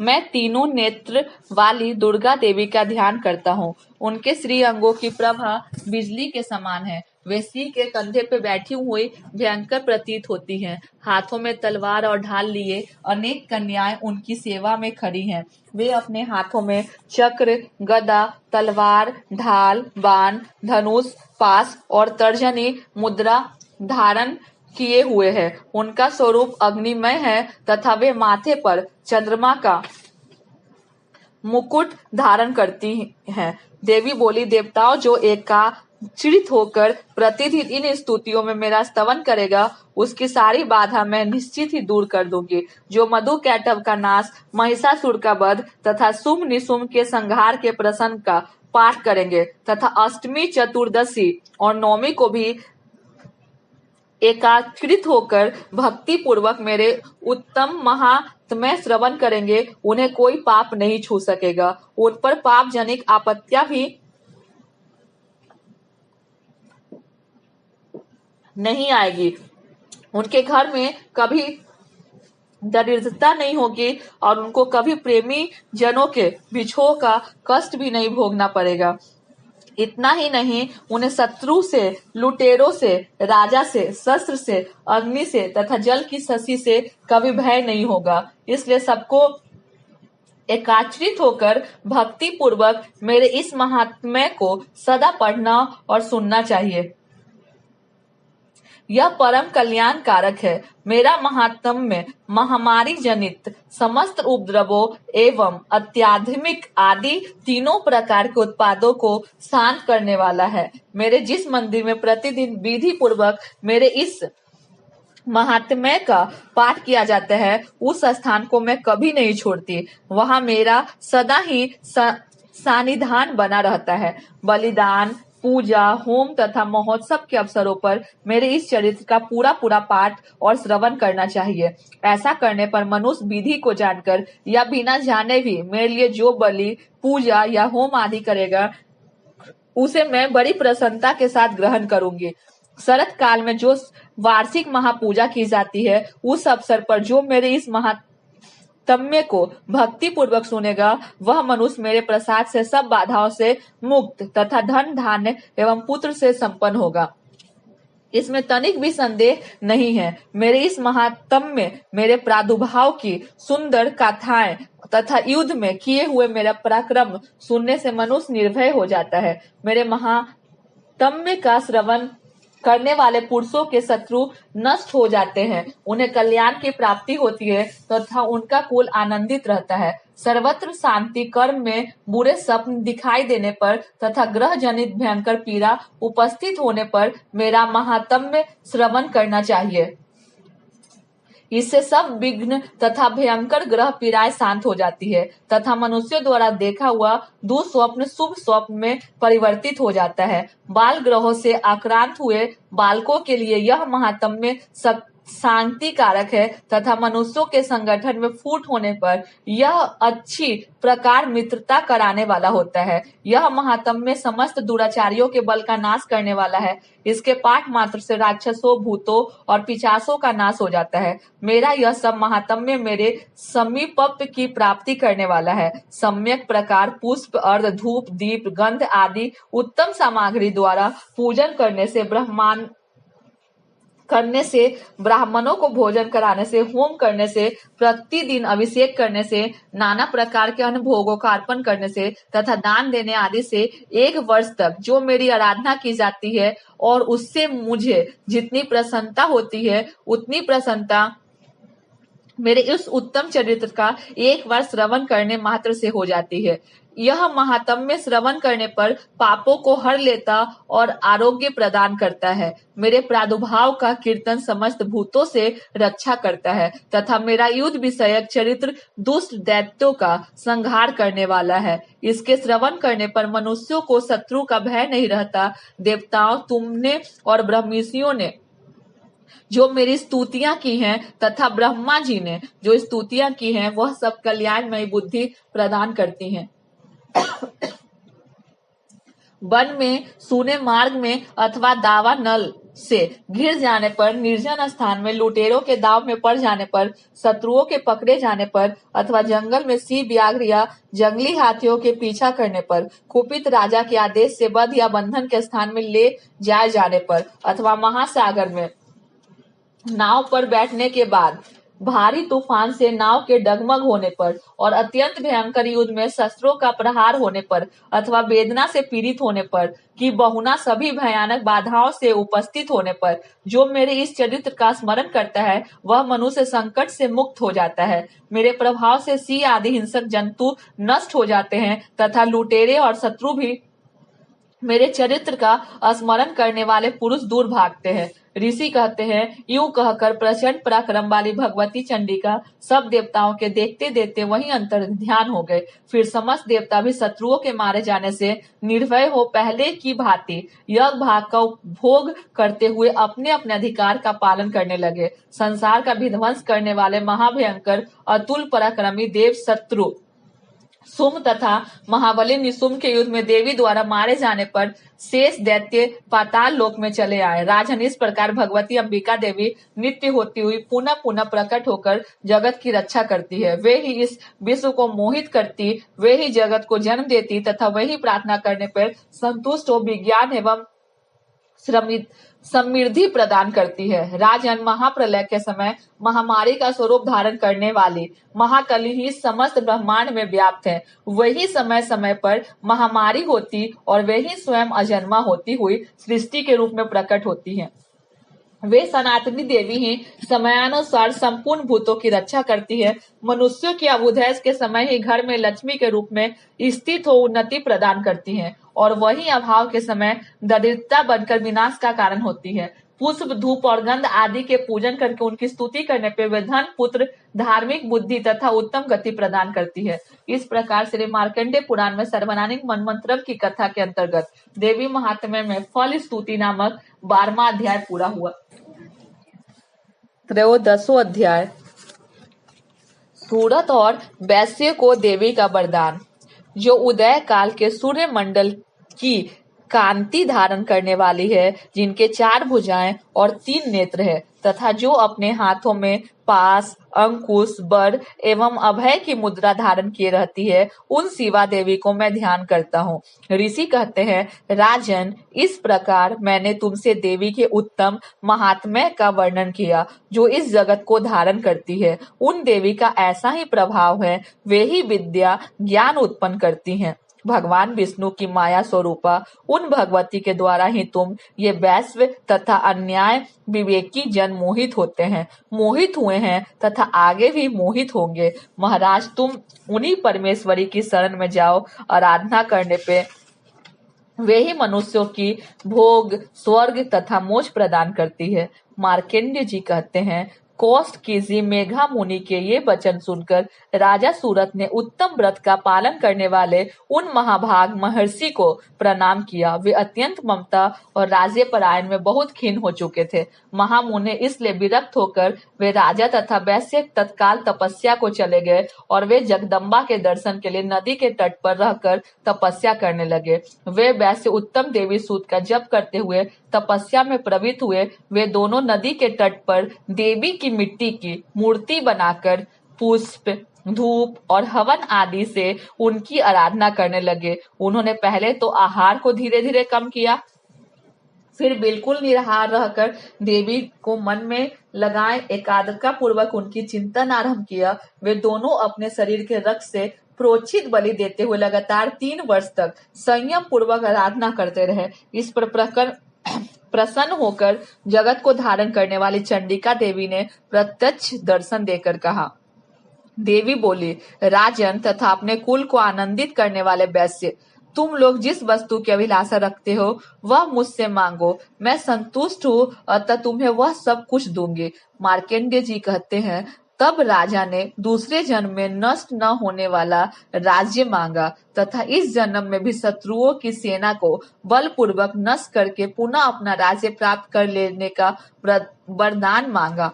वैश्य का चित्त संसार की ओर से खिन्न एवं विरक्त हो चुका था और वे बड़े बुद्धिमान थे, अतः उन्हें उस समय जो ममता और अहंता रूप आसक्ति का नाश करने वाला ज्ञान मांगा। देवी बोली, राजन, तुम थोड़े ही दिनों में शत्रुओं को मारकर अपना राज्य प्राप्त कर लोगे।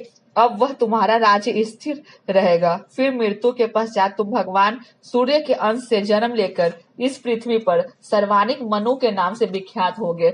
वैश्वर्य, तुमने भी जिस वर को मुझसे प्राप्त करने की इच्छा की है उसे देती हूँ। तुम्हें मोक्ष के लिए ज्ञान प्राप्त होगा। मार्कंडेय जी कहते हैं, इस प्रकार उन दोनों को मनोवांछित वरदान देकर तथा उन्हें भक्ति पूर्वक अपनी स्तुति सुनकर देवी अंबिका तत्काल अंतर ध्यान हो गए। इसी तरह देवी के वरदान पाकर क्षत्रियों में श्रेष्ठ सूरज सूर्य के जन्म ले सर्वानी नामक मनु होंगे। इस प्रकार